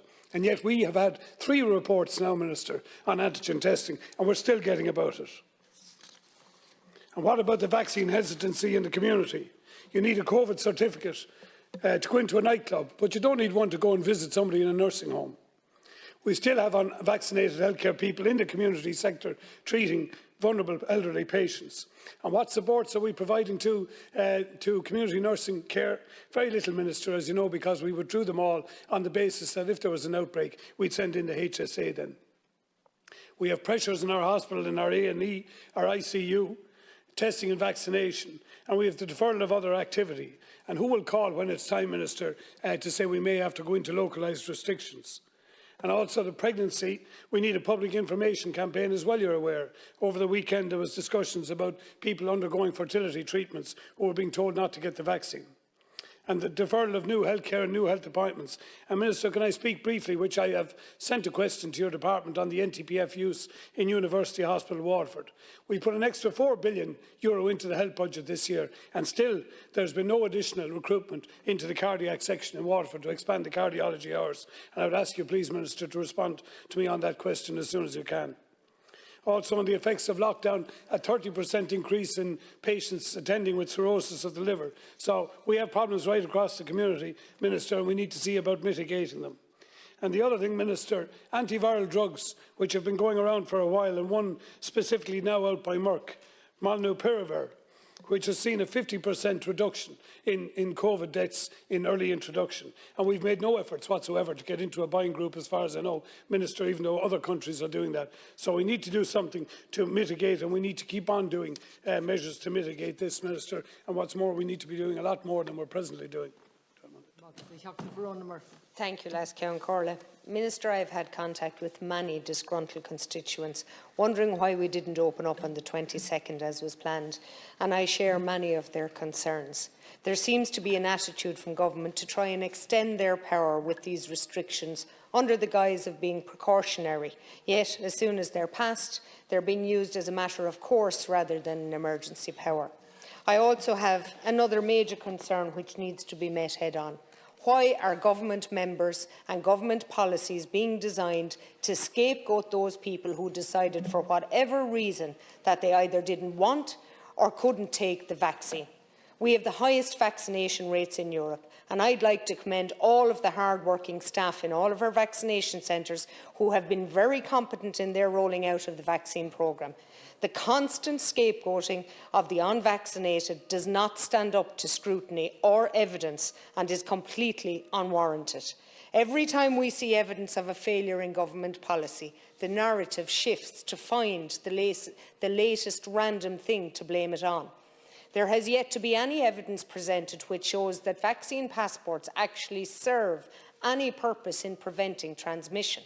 In fact, recent studies have shown that a vaccinated person is every bit as likely to transmit this virus as a non-vaccinated person. Therefore, why are government continuing to divide society on this basis? Some of the language used by government ministers over the last few weeks when talking about the unvaccinated have been very discriminatory and sinister. Anti-vax information like this in the chamber. Thank you, Les Ceann Corla. Thank you, Les Ceann Corla, with the clock. And totally. It's so damaging in terms of the anti-vax campaign. Sorry, there's nothing anti-vax about some of the constituents contacting me.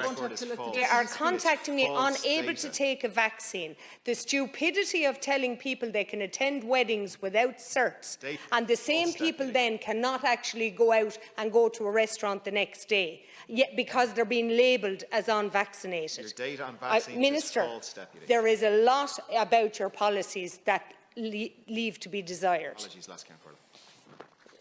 Sorry, Ceann Corla, I'm now a little bit disjointed, as they say. Last year I was calling for the introduction of antigen tests. You'll hardly have as much to say, Minister, on the antigen testing that we've all been calling for over 12 months. You've had Deputy Shanahan tell you that it's been rolled out for over 8 months in the UK. And imagine sending out antigen tests in the post. No disrespect to An Post, but the reality is every other country has seen fit to send a pack of at least 10 antigen tests to every household in their country for use as a rapid test, not to be delivered having to ring a phone line that may or may not be answered and expected to arrive in the post and watch. How ridiculous does that sound, Minister? Have you anything to say on that matter? You don't. You do. As the Chair has said. So you can see the ridiculousness of it, Minister. You can just see how ridiculous it is to put a rapid antigen test into the post and expect, that the PCR is slower. It makes no sense. No, the constant interruption. No, the constant interruption of the Deputy is unacceptable. Let the Deputy finish uninterrupted. Can I ask just a quick question of clarification? I'd have to say, Count Corla, that the government needs to have a system in place. Just 1 second. Hold the clock. We'll hold the clock for a moment. Minister, please. Minister, there's a Deputy speaking. You'll get a chance to come in at the end. So can we let the Deputy finish, please? No, we can, of course, but can I just ask a quick question of clarification of you? No, you can't. The Deputy is speaking. She has the floor, like any TD, and you'll have it at the end, presumably. I can see at the bottom, but I think you're allowed back in. So, thank you, Count Corla. Look, I'll just finish on this. I think that we all know that there's a percentage chance, not just with the antigen test being wrong, but equally with the PCR test, which can also be wrong.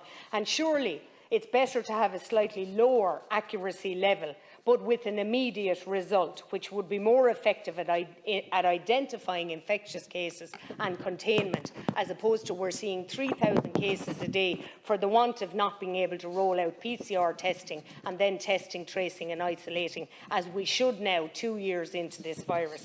So to conclude, Count Corla, I hope that the government will take the messages back that they need to stop blaming, scapegoating, ostracising and discriminating against those who are not vaccinated. And I don't think history will look back kindly for some of the distasteful comments made last week, but I do hope that we can put the armoury of supports to support our vaccination and the fact that we have the highest vaccination rates in Europe. Thank you. So the Rural Independent Group, and there are 4 speakers and 1.5 minutes each. 3 speakers, I beg your pardon. 2 minutes, 2 minutes and a bit. Okay. 6.5 minutes. Thank you very Deputy much. Michael Collins. The extension of these extraordinary powers, Minister, for a further 3 months will impact gravely on the normal conduct of life in society for a further 3 months. It will also impact on the fundamental and civil rights of every citizen in 2022, with no guarantee that the government won't move to introduce new laws at that stage to extend the curtailment even further. When the government initially introduced these emergency powers, we were told that they would be subject to ongoing review and will be repealed if circumstances allow and when the vaccination rates exceeded the 70% threshold. However, we have not had any published review of the impact of these measures at all.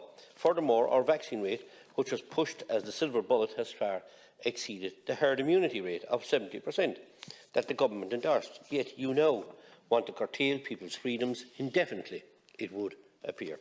This government has shown that everything it touches becomes a mess. They have let our fishermen and farmers down. They have let our cancer patients and those suffering with mental health down. They are defunding our roads and adding to the national debt every single day while increasing taxes on every citizen. That same government wants us to support another extension to the emergency powers so that they can continue to restrict travel to and from Ireland, restrict travel within Ireland, stop gatherings from taking place and close premises such as schools and businesses when they want to. And I, for one, am certainly against that, Minister. And I'm not in any doubt that this virus is an extremely, extremely dangerous virus, and I always encourage people to sanitise and to, be extremely careful going about their day-to-day duties, and most people do. But people need to be worked with and not dictated to, Minister. That's what people want, is to be continuously properly reminded and things like that, but not dictated. And this is a form of dictation. And I think it's a handy way of taking the eye off the ball. The real ball out there is in my locality has been no South Dock service in Castletownbere. We had the issue in Bantry General Hospital where we had consultants weren't there for 19 or 20 days during the summer. These are the real issues. And the other issue is the eye out the wall. Where's the endoscopy unit for Bantry General Hospital? I was promised to the people 3 and 4 years ago. Nothing. There's an assault turned. So we need, you know, we look at the Clonakilty Community Hospital. Has the funding been made available to Clonakilty Hospital for their extension so they can be brought up to HICU standard? That's where we need to be concentrating on. Minister, first of all, I'd really like your attention, because the very first thing I want to say, Minister, the very first thing I want to do is I want to publicly thank you and acknowledge a very important job that you did. And I want to humbly thank you for it. And that was the help, the kindness, the care and the consideration that you gave with regard to 2 small babies, Theo Whelan and baby Kate Maynard. And as good as it is to come in here and attack you and fight with you and say, Minister, do this and do that, I want to publicly thank you for your involvement in that. You, your officials and others who worked and who helped what I would call go down the road of saving those babies' lives. And I will ask, but I'll also stand up and I will publicly thank you. I got an opportunity here another evening to mention it barely, but when you're here now, you're the Minister for Health, and I'm just saying thank you. Now, with that out of the way, the question that we are being asked here tonight, I certainly don't agree with it, Minister, because it is whether the public interest is being served by these extensions. We believe that it must be concluded that the public interest is not being served by giving the government the powers to curtail people's rights and freedoms at a time when over 90% of the citizens are vaccinated. During this pandemic, the government have rushed some extraordinary laws through this House and signed into law some extraordinary regulations. These measures have curtailed people's freedoms in a most extraordinary way. Gardaí have been given power to do things that we would have never thought would be given to Gardaí. We believe that now the time has come to have people's individual freedoms restored and Garda powers returned to what they should be. Thank you, Deputy. The government will use the Dail to effectively rubber stamp, I've 13 seconds, to effectively rubber stamp these extraordinary measures. We believe that this extension is a very lazy use of exceptional powers, instead of the government having utterly failed to ramp up and the rapid antigen testing, which the rural independents have been calling for at least 15 months ago, and they failed to increase Ireland's intensive care ICU bed capacity.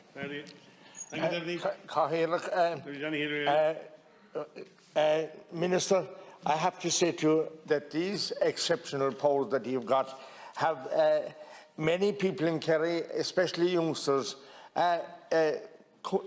very upset with the powers that are being dictated and the things that are being dictated in relation to sports for youngsters. And we have Sports Ireland coming out at a late stage last week saying that all basketball playing and children and youngsters attending that would have to be produce the vaccine passport. And this is very wrong in places like Rathmore and Guineaguilla and Killarney and Foyres and all the different places where all the youngsters and all the clubs had paid their membership. And it was only after that that Sports Ireland came out and said that and what it is in reality, volunteers are being asked to demand that a vaccine passport is given for the youngsters that are going in. And we have to remember, Minister, under 12s have not been vaccinated at all yet. And it's very unfair. The whole basketball season has been thrown into mayhem, and I'm asking you and the government to deal with this in an honourable way, because it's not fair to ask volunteers to demand a vaccine passport so that a youngster can go in to play basketball. Why didn't he do that in the first place before the clubs registered? Why didn't he ask and spell out what was going to be demanded? Rather, he done it when the money was collected by Sports Ireland. That's very unfair to the youngsters of Rathmore and Guineaguilla and Killarney and all of Kerry, Tralee and all the rest of it. And thank you very much, Cahill. But this is a very serious matter, and I'm appealing to the Minister and the Government to rectify this. No, thank you very much, Cahill. Deputy. Next is the independent group, Deputy Michael McNamara and Deputy Catherine Connolly. Thanks very much. 6.5 minutes. Thanks very much, Cahill. I think there's only one independent in the title. Minister, in looking at this debate in my office, I noticed that there was a tweet, and it was indeed a couple of minutes ago, from your good self, saying that everybody who opposed this was reckless. Now, Minister, first of all, regarding recklessness, could I say it's reckless to have such a disregard for Parliament and the Dáil? Not for me, not for Deputy Connolly or any of the deputies here, but for the people that we represent, because it's the essence of democracy. And if there was one thing Fianna Fáil, that party that you joined so late in the day, always had, that was a fairly healthy respect for parliamentary democracy.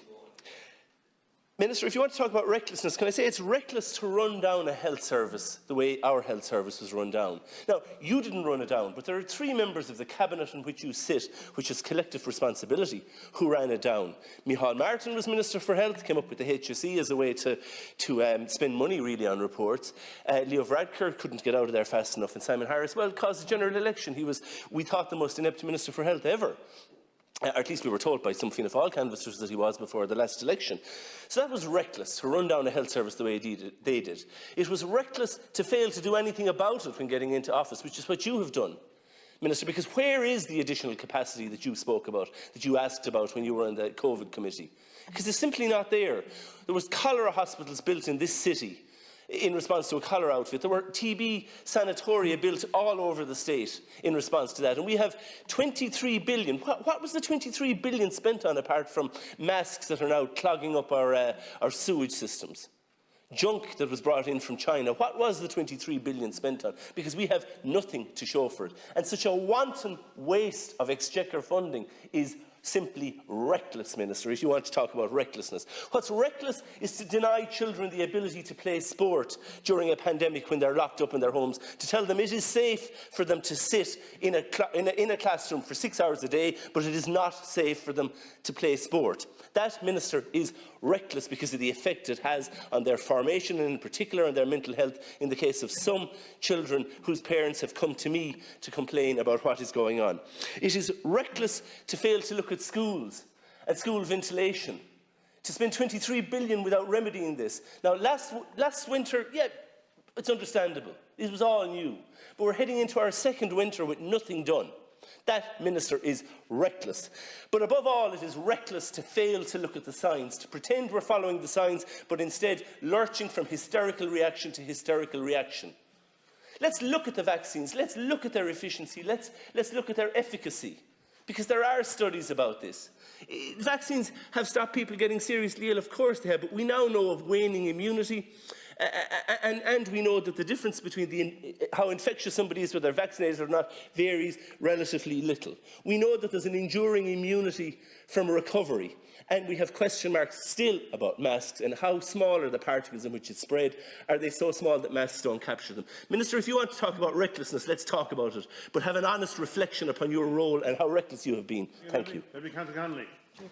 I don't want to get into a slagging match, but if the Deputy is correct and the Minister has text the comment that's been attributed to him, that it's reckless, that that's entirely unacceptable during the debate in the Dáil, particularly in the context of the failure by the Government to carry out any human rights assessment of the legislation, a point I've repeatedly pointed out. But rather than speak for myself, let me quote the ICL. Our position remains the same. The system is discriminatory, has been developed without any meaningful consideration on human rights. We know of no human rights impact assessment having been carried out before its implementation since July or ever.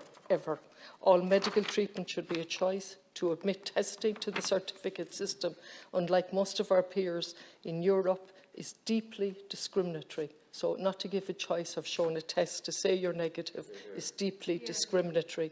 Across the EU, testing is available as an alternative vaccination. Let me place once again on the record that I dearly value human safety and human health, and we all make our choices based on knowledge. I make my comments today again, knowing that we have 515 COVID patients in hospital, 91 in intensive care, and all of the other facts. I have 1 minute and a bit left, so I won't do it. But let me just address what's going on here.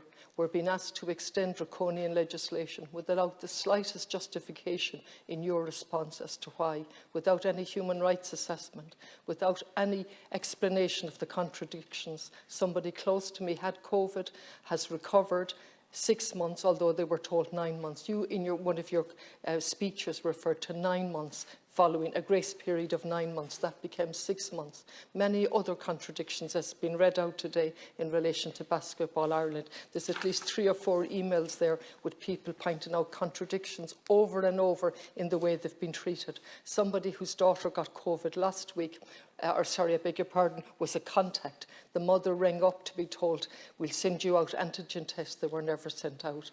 Any amount of contradictions. What I would like to stick with here is the utter danger to our democracy in the way that the government is dealing with this pandemic. We are certainly not all in it together. It is discriminatory and unacceptable, and it frightens me almost as much as the pandemic has frightened me in terms of trying to protect people. Although on a personal level I don't have the same fear, but I certainly realise how significant this is. We have the World Health Organization adopting a different approach in relation to boosters, and I'm glad that the decision has been made to allow healthcare staff have the choice of a booster if that's what they want. What I'm absolutely dispirited about is the twisting of language, the divide and conquer, the demonisation, rather than a building up of our public health system to face this pandemic and the next one that's inevitable. The failure of the government to actually clarify what improvements have been made in relation to that, or to take responsibility for the damning situation that existed in our hospitals and continues to exist in our hospitals, as well as no public health on the ground. Thank you, Deputy. On Tara.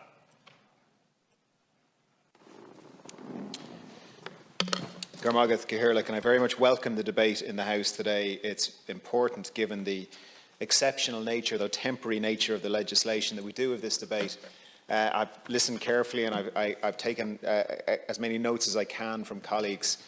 We've had a lot of views expressed. We've had views expressed that this is the appropriate thing to do.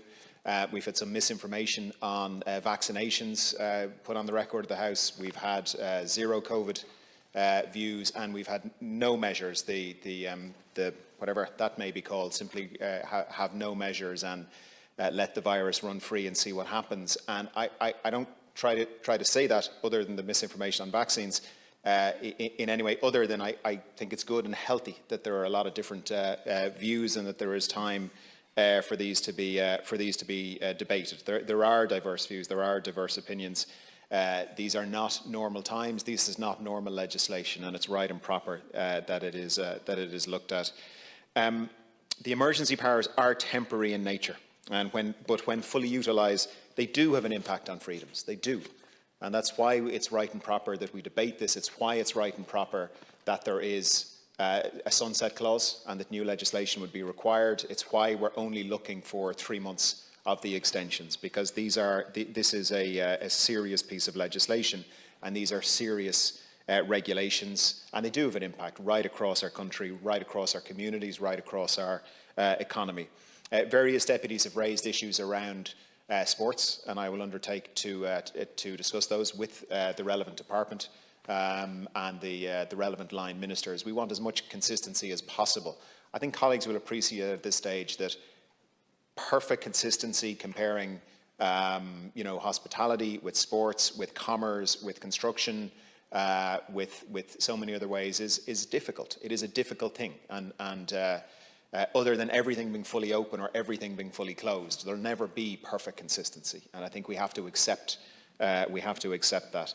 But I think everyone will agree that public safety and health is always first and foremost in our minds. The protection of public health from a virus that continues to spread is essential.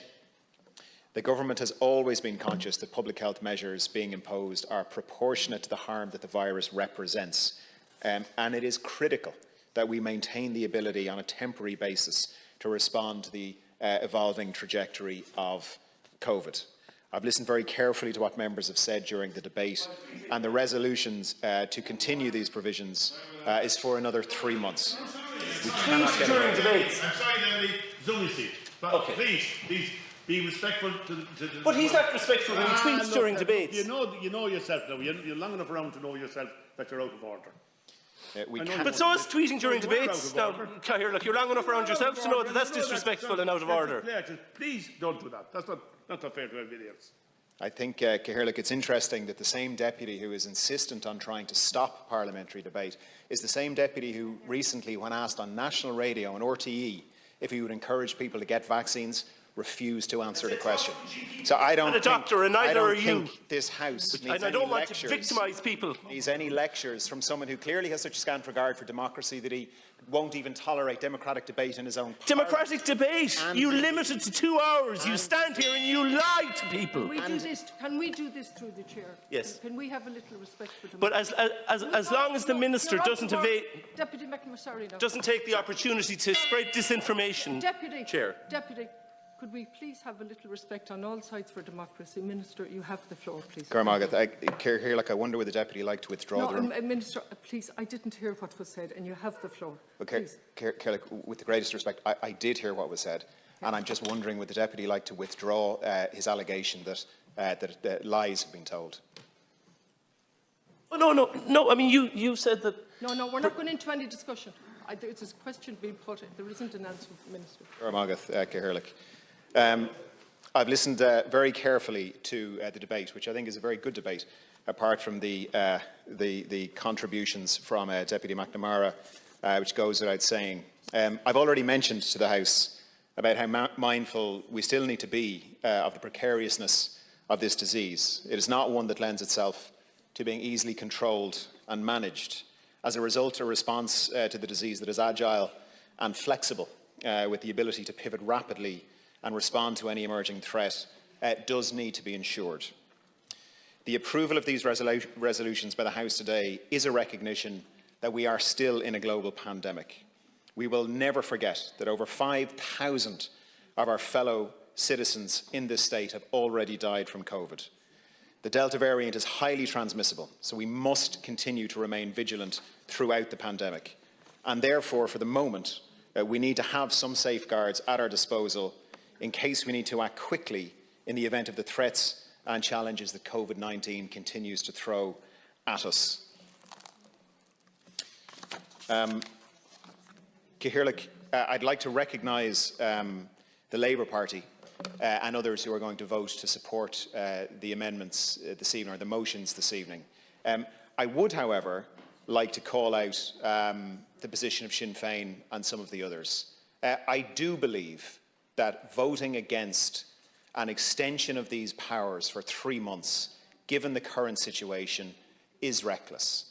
And Lascan Corla, I'd like to say why. This evening, the number of cases that will be announced will be in excess of 3,700. We know that we have a very significant increase in cases across all age groups. Indeed, the case prevalence we're looking at the moment is higher than at any point than at the very highest peak in January. That a minister would stand up here and say that other people, because they're voting in a different way that he wants, that we are reckless. How could that be democratic? No, Lascan Collar, you can't let a minister get away with saying that because we are not going to rope like little ducks obediently behind him and support what he's saying, that then we are accused of reckless behaviour. That's completely wrong. That's not democracy. That's completely undemocratic. I do, 100%, you know I do. But I'm asking him to withdraw that. A minister cannot accuse us of being reckless in advance of a way that we're going to vote. That's completely wrong. I'm now standing up. It's wrong. I'd ask you not to interrupt. That doesn't happen. A minister doesn't accuse people of being reckless in advance of the way they vote. That's outrageous. This is absolutely disrespect for the democratic... It's disrespectful of the minister to accuse us of being reckless. Disrespect for the chair and the democratic process. Please, I'm going to resume the debate and allow the minister to continue. Thank you. Uninterrupted. Uninterrupted. Gurmagat Lascan Corla. I do believe it's reckless. I do, and I say that with respect for my colleagues. Opinion. and we're elected by people too. And finish. The time is running. Thank you. This evening, more than 3,700 cases are going to be announced.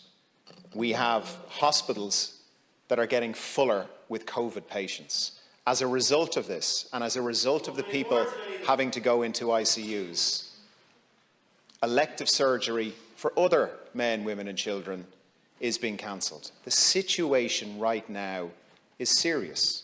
Now, when I brought this legislation through some time ago, many people in the opposition asked that the rolling nature of the extensions be changed. I brought in a substantial amendment. I listened very carefully to that. I brought in a substantial amendment to allow for just one rollover. This is it. And indeed, Sinn Féin and some of the opposition, having secured that amendment, which I agreed with, are now voting against even that one rollover. Now, let's think about this for a second. We stand up in this House and we say we care about healthcare workers, but many are going to vote against the measures that will protect those healthcare workers. We stand up and we say we need the COVID pass in place, but many are going to stand up and vote against the very thing required to keep that COVID pass in place. That's the reality. We all care. I know we all care about our healthcare system. We all care about our healthcare workers. But our healthcare workers need legislative protection. Men and women in this country who could die from COVID need legislative protection. The ability to keep our economy open, the ability to keep open the very pubs and restaurants that you're talking about, deputies, to be able to do that, we need regulations in place. And what this motion is about tonight is allowing those motions, those regulations continue for the next 3 months. And none of this is easy. I appreciate none of this is easy. None of us want to be having this debate about these regulations. But the regulations are important. They are saving lives. They are protecting healthcare workers. They are protecting our hospitals. And they are allowing businesses to remain open without these regulations, which a lot of people in the opposition have said they're going to vote against, even just for 3 months. And remember, at the end of that 3 months, there isn't another rollover. It requires new legislation. So all government is asking. Can I take a little bit more time because there was a lot of interruptions. No, there were interruptions on both sides. There weren't on both sides. Well, I can't interrupt while I'm speaking. Please, if you could finish, Minister. Okay, so all we're asking for is for agreement for 3 months for these regulations to be rolled over. Then new legislation is required to protect our healthcare system, protect men, women and children who are vulnerable to this virus, protect our healthcare workers. Thank you, Minister. Now, that precedented, but I do feel the need. The Minister accused me of telling lies. It's a report from a study carried out in the UK. Deputy. But it's not a lie, Count Corla. I'd like the Minister to retract it. Can you please? I'd like the Minister to retract it. The debate has concluded. It is not anti-vax in any shape or form. It's a fact. Has concluded. Now, if we're going to do back and forth, it's not very helpful from either side. Please, the debate has concluded. There are now, if you could bear with me, because there are 3 motions and there are 3 amendments. We want to three motions and 3 amendments. With your cooperation, we'll call a vote on this. With your cooperation, we're going to see whether a vote emerges. Please, let's go through the process. Did you want me? So the motion, there's an amendment to the motion in the name of Deputy Roisin Shortall, and that amendment has been tabled. Is that amendment agreed? Not agreed. Okay. So that amendment has not been agreed. Na chakti atá son na keshta. Those in favour of the motion obligri tá. Na chakti atá na gwina obligri níl. Níl. Is dócha go bhfuil an keist riche. Vote hall. So a vote hall has been called. That will be taken tomorrow night at the usual time. Just know the one. No.